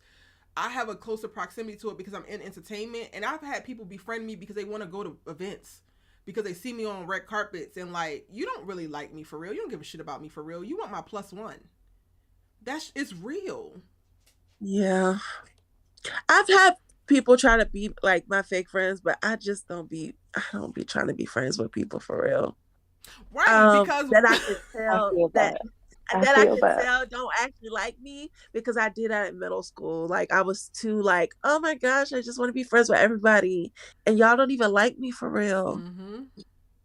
So I kind of got over that. 100%. So people don't have the opportunity to do it a lot, but yeah, I know what you're talking about. But Thea, these are her first experiences. So this college experience is going to be where she cultivates that better discernment, because up until now she hasn't had any friends. She's just been like, nah, because she's really sheltered. Yeah. And her team didn't even like her for a good minute, you know, like they didn't celebrate her birthday. How many of them hoes is actually not even good as her, but don't like her because she believes in herself and they want her spot? Like, I would not put it past one of her teammates trying some shit with her. So you know what, Simone, you just catching this. Huh? Do y'all think that's the whole reason, or is it because she's like a little bit standoffish as well? Both. I think it's both. Like, I just don't think it's so far-fetched for her to assume this about Simone, just given the talent that she has and how she moves. Like, it's not a far stretch. It's wrong. Like, you are actually incorrect about this particular person, but girl, this happened, so I get it. Like, you got to protect yourself.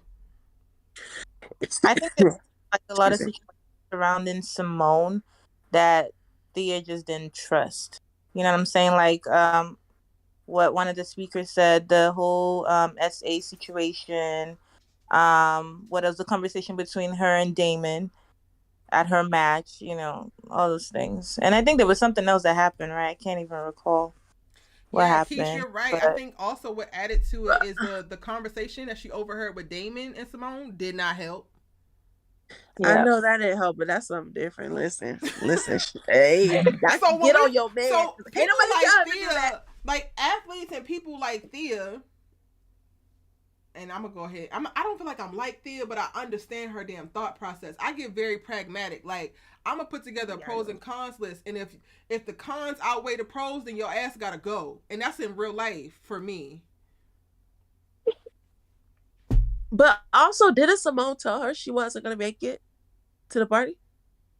No. Yeah, so that's No? that. No, I think She Simone didn't. told her that she was gonna be there, but then she went out with Jordan, and then the whole thing happened. And So she that's texted her, what, from Simone. that moment, I thought she's she been told having her. contention to Simone. She was just like, "You said that you would be there for me. You weren't even there." You know? Simone So texted from that her. Yeah, moment, now she's been that closed I off. completely understand that one because, like, although once again this isn't Simone's fault, it's the fault of the person who tried to, assault her. That safety as women, we all know you can't leave a friend alone. She did have Nate there with her, and Nate was there with her, and she told Nate that she could go party and stuff. But like, I don't know. I get the feelings about Simone not being there because I feel like maybe Simone would have been like, "Who is this man?" And you just told Nate that you're good, but I don't think you're good. So like, I'm just gonna stay with you anyway. So yeah. And I think because it was Simone's idea, because she just said, "Oh, I have a date," and then Simone was like, "Oh, we can come with you." So I think that's another thing. Like, okay, she offered it. Yeah, she offered it. Dang, Simone, you can't offer and not go. Yeah, or at least not tell the girl. I thought she ended up telling her she texted her though. She texted her that she wasn't gonna be able to make it. I believe she texted her when she and Jordan decided to go out to eat. Did she text her or did she text Nate? I don't know. I thought she texted Thea. Wow. Wait, I think it was the next episode when Simone was checking her text messages between her and Thea. I think it was there. I'm not sure, but I could have sworn I saw a text. I just feel so bad that Simone getting all this animosity when I know she ain't really that tight.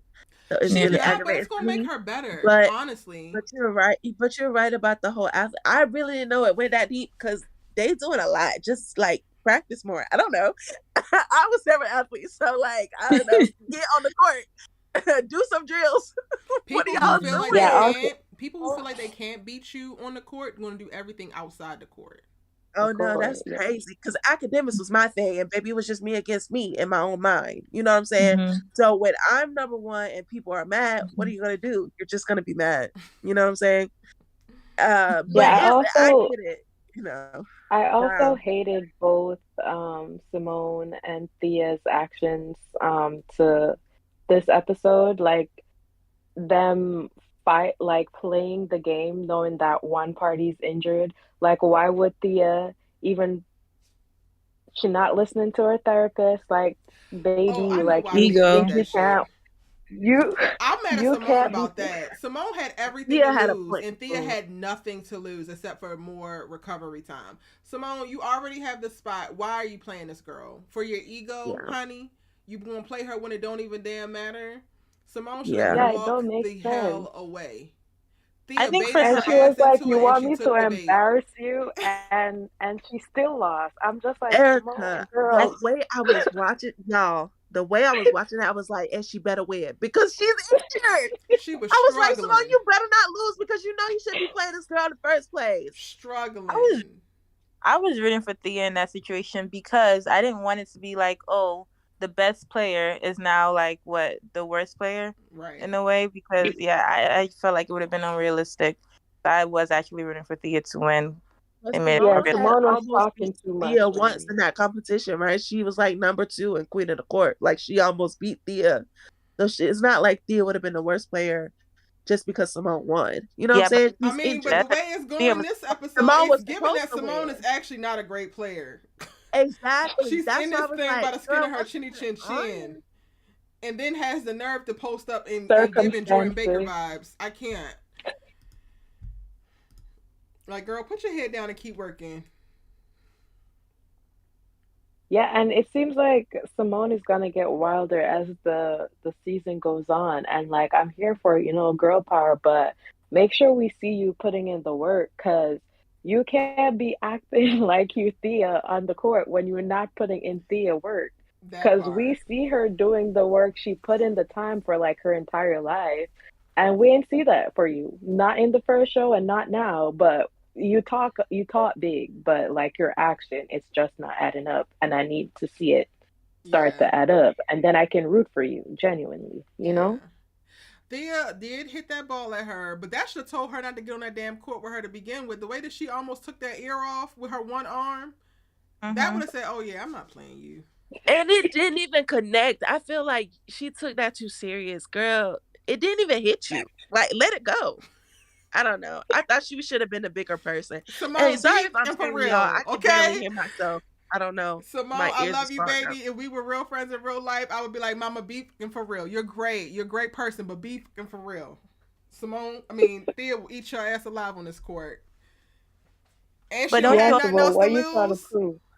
don't you also feel like because Simone's been walking away all this time, maybe this was just not the right time. Maybe this was the time for her to like face it up with Thea, even though she lost. But 500%. No. That's the only thing that I know is going to be Simone's journey. I'm really kind of nervous about what they're doing with Simone this season because it feels so very open ended. But the one thing I know that they're working on with her is her figuring out when to stand up for herself, when to say something, when to hop in her bag, when to be humble. Like, that is very clear from this first episode because she does it at the wrong moments and then she doesn't do it when she needs to. Mm-hmm. well, I'm I also excited want for to the say Thea and something. Simone storyline. Yeah, I want me to too. see where that goes. What else am I excited for? I don't know, Damon but Sims. on first. Whatever Every he Damon does, on I'm television, I'm seated. excited for. I'm even excited for Damon Targaryen. And what the hell? It's just Hey. the Damons for me. I'm excited for Damon's storyline on Not his House of Dragons on this live. and with We're not Thea. gonna go there. We're not gonna go there. I was gonna say, Damon and Thea, when they had their little date in the very beginning, because they didn't have me because of the way it started. When he saved her, I was like, okay, y'all just gotta be friends because don't get into no like hero worship type relationship. But then they got me back with a little athlete date. I was like, okay, that's cute. That's a point of connection. And then they lost me again because they kisses be so weird. Why they kiss like that? You must have missed my pre-show live because we talked about that on Monday. No, I did miss it. I was sick in my bed. It's okay. They kissed like that to begin with because Thea has never been kissed before. No. I'm talking about still to this day. You still think they don't have no chemistry? I think it's getting better. And it's getting better, but that New Year's Eve kiss, baby, that was atrocious. It wasn't as bad as their first kiss.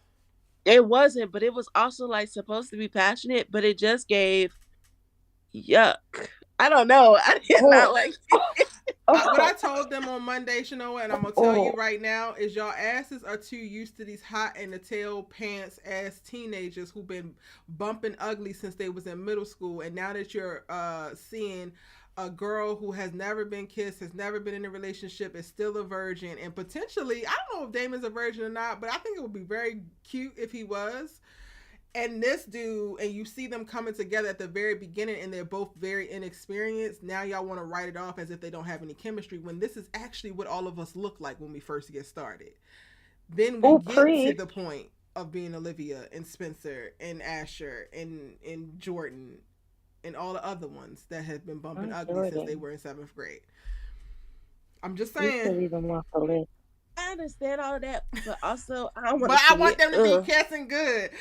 Yeah. I'm here for authentic storytelling, and I don't think it's real. Like I never really liked how coming into All American, all of the teenagers was just so well versed in sex. That like be for real. I was fumbling about. I didn't know what the hell I was doing. But I feel like I don't think they're doing it on purpose. That's what's killing me. This is what's killing me. If that's really your thought about it, that's beautiful. And like, okay, great. But do I think they're actually trying to execute that? No, I don't. Do I think they're trying to execute fumbling, bumbling virgin and we don't know and what is sex? No, they're not. They just don't kiss good. I don't know. I I would know, rather because not I see him also do like it. I don't watching know. behind the scenes. They have really great chemistry. Like Camille Yeah. and Peyton have That's really good because you chemistry don't have on. to act to be friends. Right, I but was telling my friend about that's this. what I'm saying though. That's why I'm feeling like they're actually putting on this act of not having chemistry because they naturally do. But you don't have to act to have chemistry. I No, told but my whole friend and this another thing situation. is great acting, y'all, is not actually performing. It's just coming onto a set in imaginary circumstances and being for real. So that's personally why I do feel like this is actually constructed in this way, because both of them to me are solid actors and are very natural. And if they have that natural thing, then if they wanted to show chemistry, all they would have to do is really just lean into being themselves. They But do they're have not. natural chemistry, but I don't But think Thea both of them are herself is solid an actors, awkward and person, that's you where know? we disagree. Mm. I feel like Thea is just awkward, like when it comes to social situations, because even when she's just having normal friendship conversations with people outside of Damon, she fumbles a lot. So I feel like if we're gonna see her being awkward socially, we have to take that she's awkward in her relationships, and seeing that it's her first real one, as I said, we got to give it grace to see like where does it go from here? Like if we see them in a couple of episodes down the line, however long the writers expect this storyline to go, and there's no growth, no development, she's still the same when she's around him, then I feel like we could make that judgment like, oh, they were never it. But I feel Mhm. like we have to give them room to explore that story fully before we can make like the final judgment, like, oh, they aren't, you know?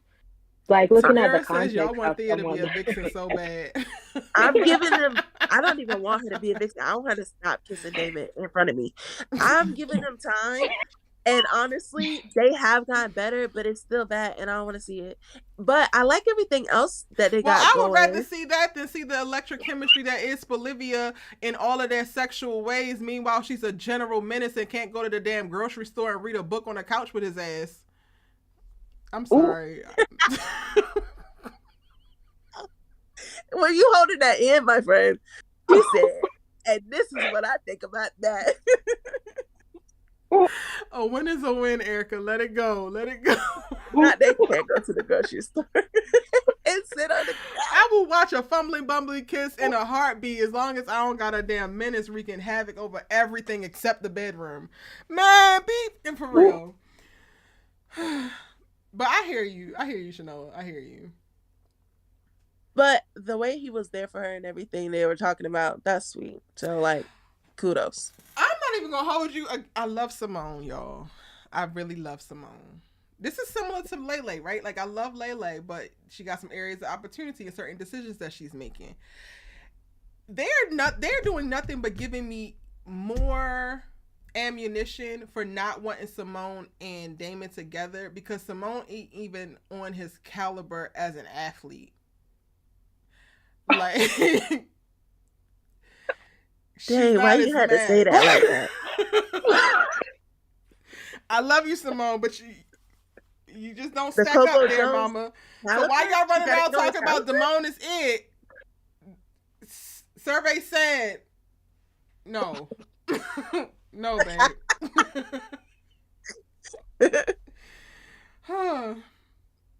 Any other last thoughts, y'all? We've been on here for 3 hours. I got videos to edit so that y'all have other content. Any additional thoughts? If you haven't gotten on live and you want to, I'm going to repost the link one more time. I'm going to go through the chat as well. So drop your comments in the chat if you just want to do that. Kofi, you still hanging out. Do you want to come back on cam and say any last thoughts? Let me know. Let me rapid fire real quick. Okay. JR was barely doing nothing, but he was looking fine, and I appreciated it. The senior was annoying, and he could go somewhere. Did anybody else think that Coach Marcus looked weird? I was like, why his face look like that? Okay. Anyway, I don't think Damon's gonna transfer for real. For real, it's only pending or something. So Coach Marcus being back, that's probably gonna put a halt to all that. But also, it was weird because Senior has the contract for the coach thing. Are they just gonna cancel his contract? How is that gonna work? I don't know. Coach Amara as president, yay. She probably should have thought about her answer as president before giving Damon that speech on taking your time, because now it seems like she wishy-washy. And that was kind of like, girl, make up your mind. And you know you're president and you got to think about all these things. So, like, think about all those things before you tell him that he can take his time. And then you come back like, nope, I was wrong. 48 hours. What? Girl, you know you should have thought about all that stuff before you even told him Amara. anything. For real, Amara. You was tripping on that one. And then Nate was cute. She was giving out her tea. I appreciated it. I can't wait till Nate get a man. Her. Who else? That's it. I guess that's it. All right, y'all. Bye. That whack-ass non-closure between Jordan and Simone was not it. Oh, no. I didn't like that. Some more reps on the court. And Simone about to go into tiptoe into a little mean girl era herself, but she gonna go to the extreme to find her way back to the middle somewhere in there. She gonna find a nice place to land. Yep. I need to Geffri a little bit more, because she don't even be looking like she could play, and that's what be killing me.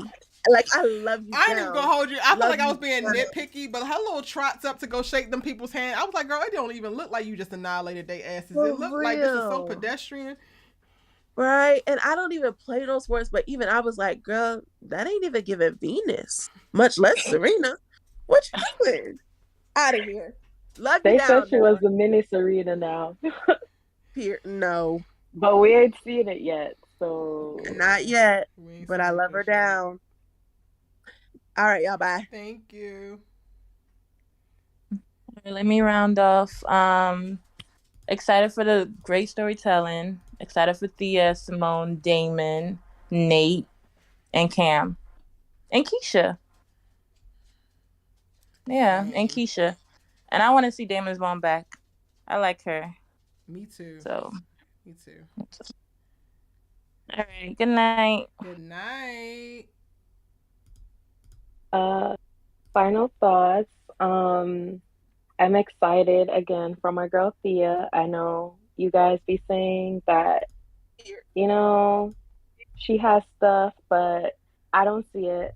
I think people just need to give her grace and let her go through a little journey and evolve into the woman I know she will be, because Thea is my girl. Excited for Damon as usual. I love Simone. Jordan needs to go in a bush somewhere. I hope we never revisit it. I hope that their closer stay where it is. Let Jordan and All Americans stay over there. We don't need to interact unless it's Spencer or somebody else. That's how I feel about that. I'm excited to see the storyline between Damon and his dad, because if he comes back and his dad stays on as coach and, you know, Marcus comes back as assistant coach, how is that dynamic going to work out? You know, so I'm very interested. Think about that. Yeah, so I'm excited. It's going to be fun. Senior got to go.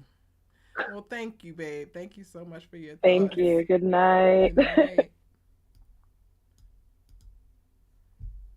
Kofi, last but certainly not least. Yo. You know you got to end it with your boy. So,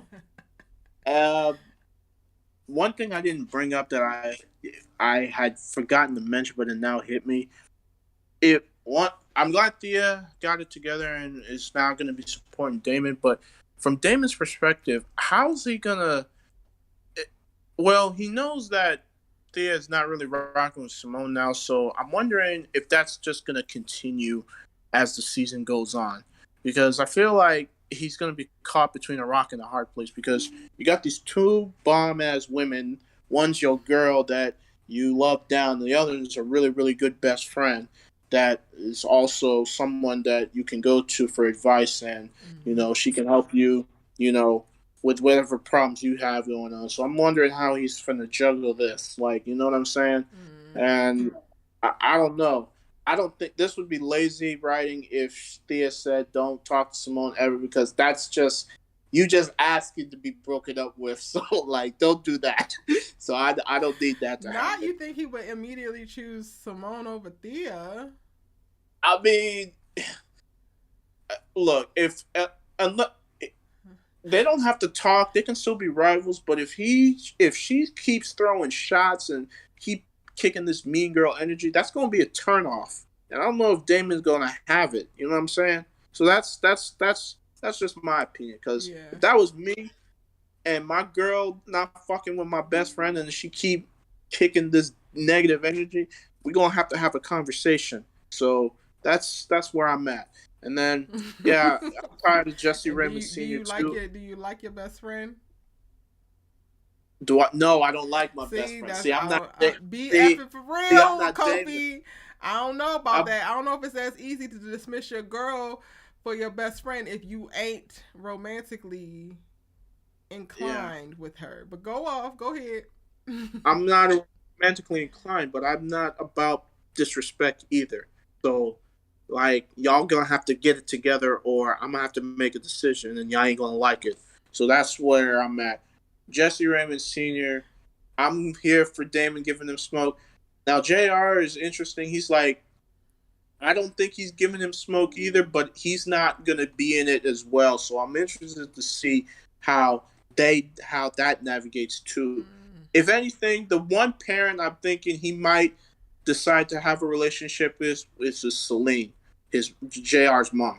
I think he's not as mad at her as he is with Senior. Because Senior's just giving all types of trash. So, but she is too. It's maybe because I'm a woman that I got so much smoke for Celine. Because it's one thing for this man to give you up. Men walk out of their children's lives all the time, but you actually had this boy, girl. Be for real.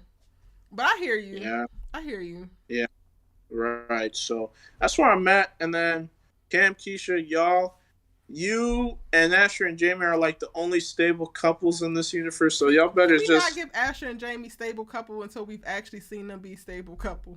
Well, he seems like he's the only one, and Cam and Keisha, like they happy. Everybody else is just like, it's annoying. You know what I mean? So yeah, but other than that, Cam, you keep doing you. Next episode will be interesting. I wonder how Amara's going to help him with his financial.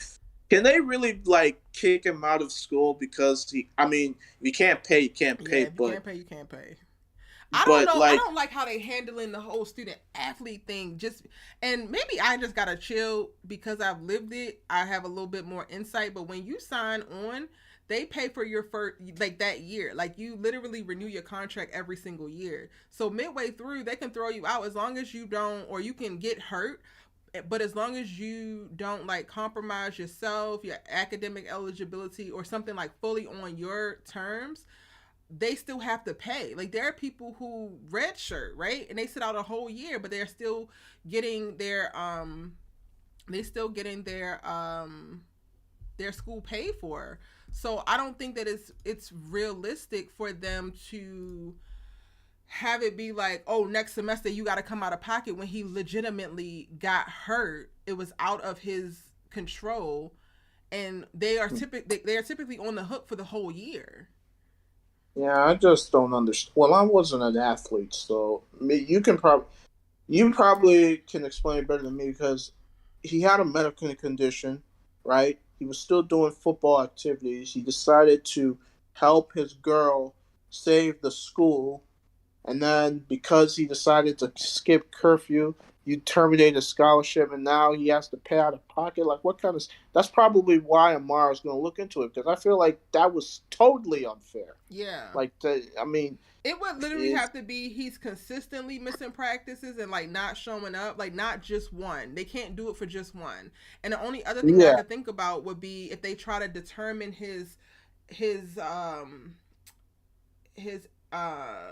medical condition as like a pre-existing thing that he didn't disclose before he was recruited, then I could see them canceling his contract because they could try to come at him for fraud. But that that is a stretch, you know? That and the medical thing wasn't a hereditary thing. That literally happened as a result of a hard hit on the floor. So yeah. So yeah, it's late, so I'm finna dip, and I'll see you later. I'm looking forward to these breakdown tomorrow because clearly today we've been on live this whole time. I gotta finish. Okay, well I'll be looking forward to those. So I appreciate it. Talk to you later. Wait, I Bye-bye. came back in just because I really wanted to say real quick that the fact that they canceled Cam's scholarship that fast was ridiculous. And the fact that he said it was over the curfew thing, and then he was so mature about it to Keisha, I really had to give him kudos because, like, that's one thing I would have been like, is if they're really saying it's because you missed curfew this one time for helping Keisha out, and you're actually not blaming Keisha, I'm proud of you, because Cam seemed like the type to really be like, and it's your fault that I don't got my scholarship. Especially, maybe, I don't know if this is true, but this is how my head sees it, is like he's a first generation college student. That's how I say it in my mind. I don't know if that's true for him for real, but I'm just like, and football was his way in, and he done lost his scholarship because of this whole thing. I can really understand that he would really be really mad at her, and he wasn't. And I was like, wow, that's growth. But yeah, that's all I wanted to say about that, because I forgot to even talk about them. And the fact that Keisha was trying to be mad after he explained everything, girl, what is she mad about? Keisha, speak for real. Is that the motto of the whole episode's BFFR?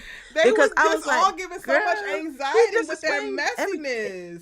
They literally all took their issues and turned it up. Like, they literally poured gasoline on the fire of their issues, and they refused to stop pouring. And I was just like, what is happening? But it's also the train wreck that you can't look away from. Yeah. When Keisha said, okay, bet I'm finna have a New Year's Eve party, and now she pushing up on Smith, I was just like, girl. And then Nate letting her do it, like Nate giving her rope. Simone's like, what is she doing? But didn't Nate call her out at first? At though? the very end, she didn't, like, she gave her space to, like, feel her feelings, and which is what I love about Nate. At the very end, she, like, clocked all of it, like, boom. But girl, he ain't playing in the bowl game. He ain't got no scholarship. He knew in his like, dot. But in the beginning, she was seeing the little ticks that was happening. Like, I felt like Keisha was like a little ticking bomb, and everything that Cam did or didn't do, she was like, tick, tick, tick. Yeah. And I was just like, girl, you also don't have to go down, oh, but we going down this route. Oh, but we pushing up on Spencer. I mean, but it is Spencer, so, I mean, girl. I understood that one. But when she first said she wanted to have a party, I think Nate did say, what are you doing? Yeah. Or something like that. Yeah. But I felt like that was giving her rope. Like, I mean, maybe Nate couldn't have stopped it, but I don't know. I think Nate does a really great job of being diplomatic with her friends, which is what I love, because what I noticed about Keisha jumps to, like, one or the other side very, very quickly, and is kind of judgmental. And she acts very emotionally, but Nate, like, understands and tries to see both sides before imparting anything. So she understood, like, okay, you feel dismissed, you feel disrespected. And Nate was also like, come at my girl correct, right? But still knowing that Keisha is like, girl, what the f are you doing? So I love that about Nate.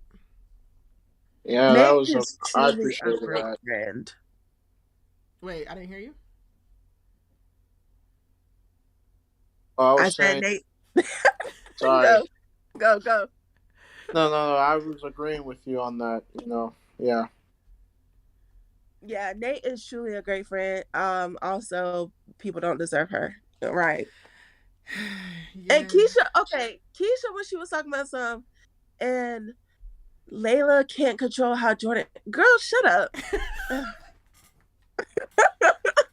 Layla can't control how Jordan looks at her. Shut up.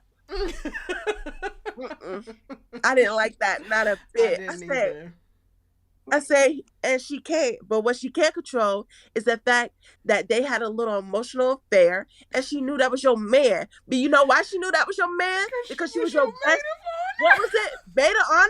I almost said best man. She was your maid of honor at the wedding, at the redo wedding. All of y'all who think that Layla don't owe Simone a thing, beat and for real. She was her maid of honor, yo. Like, the All-American writers are wild for that. Like, wild. And Layla and Jordan flirting in that first episode, I was like, y'all shut up. I hate y'all. Oh, I don't like them together. Well, you're in the minority because everybody ate that shit up, so. Well, clearly, I'm not even gonna do it because y'all. I know what you're gonna say. You. You know what? I'm gonna say it for you. But clearly, the viewership didn't reflect it because what happened? The numbers went down. Take into account it was Monday. It was Monday. There was Monday Night Raw, and then there was the Raiders Chiefs game. So All American always comes on Mondays. Yeah, true. Kofi, but Kofi. EFFR. You know what? I'm not even. Let me get on camera. I don't have the patience and the time. I'm finna go to bed. So, all I got to say is I'm not mad at it. And then finally, last point. I think going back to Cam and Keisha, I think the part about him not telling the parents, I think that's gonna come back up. Because somehow I feel like his parents or one of the parents is going to blame Keisha for the predicament Cam's in. So that's something I'm going to watch out for. So there's that's that part real. about it. It's probably going to be the mama because the mama love to come for the new girlfriend that her son just loved down. Yeah. So, but also, he said that they were going to blame her, and that's why he didn't bring her.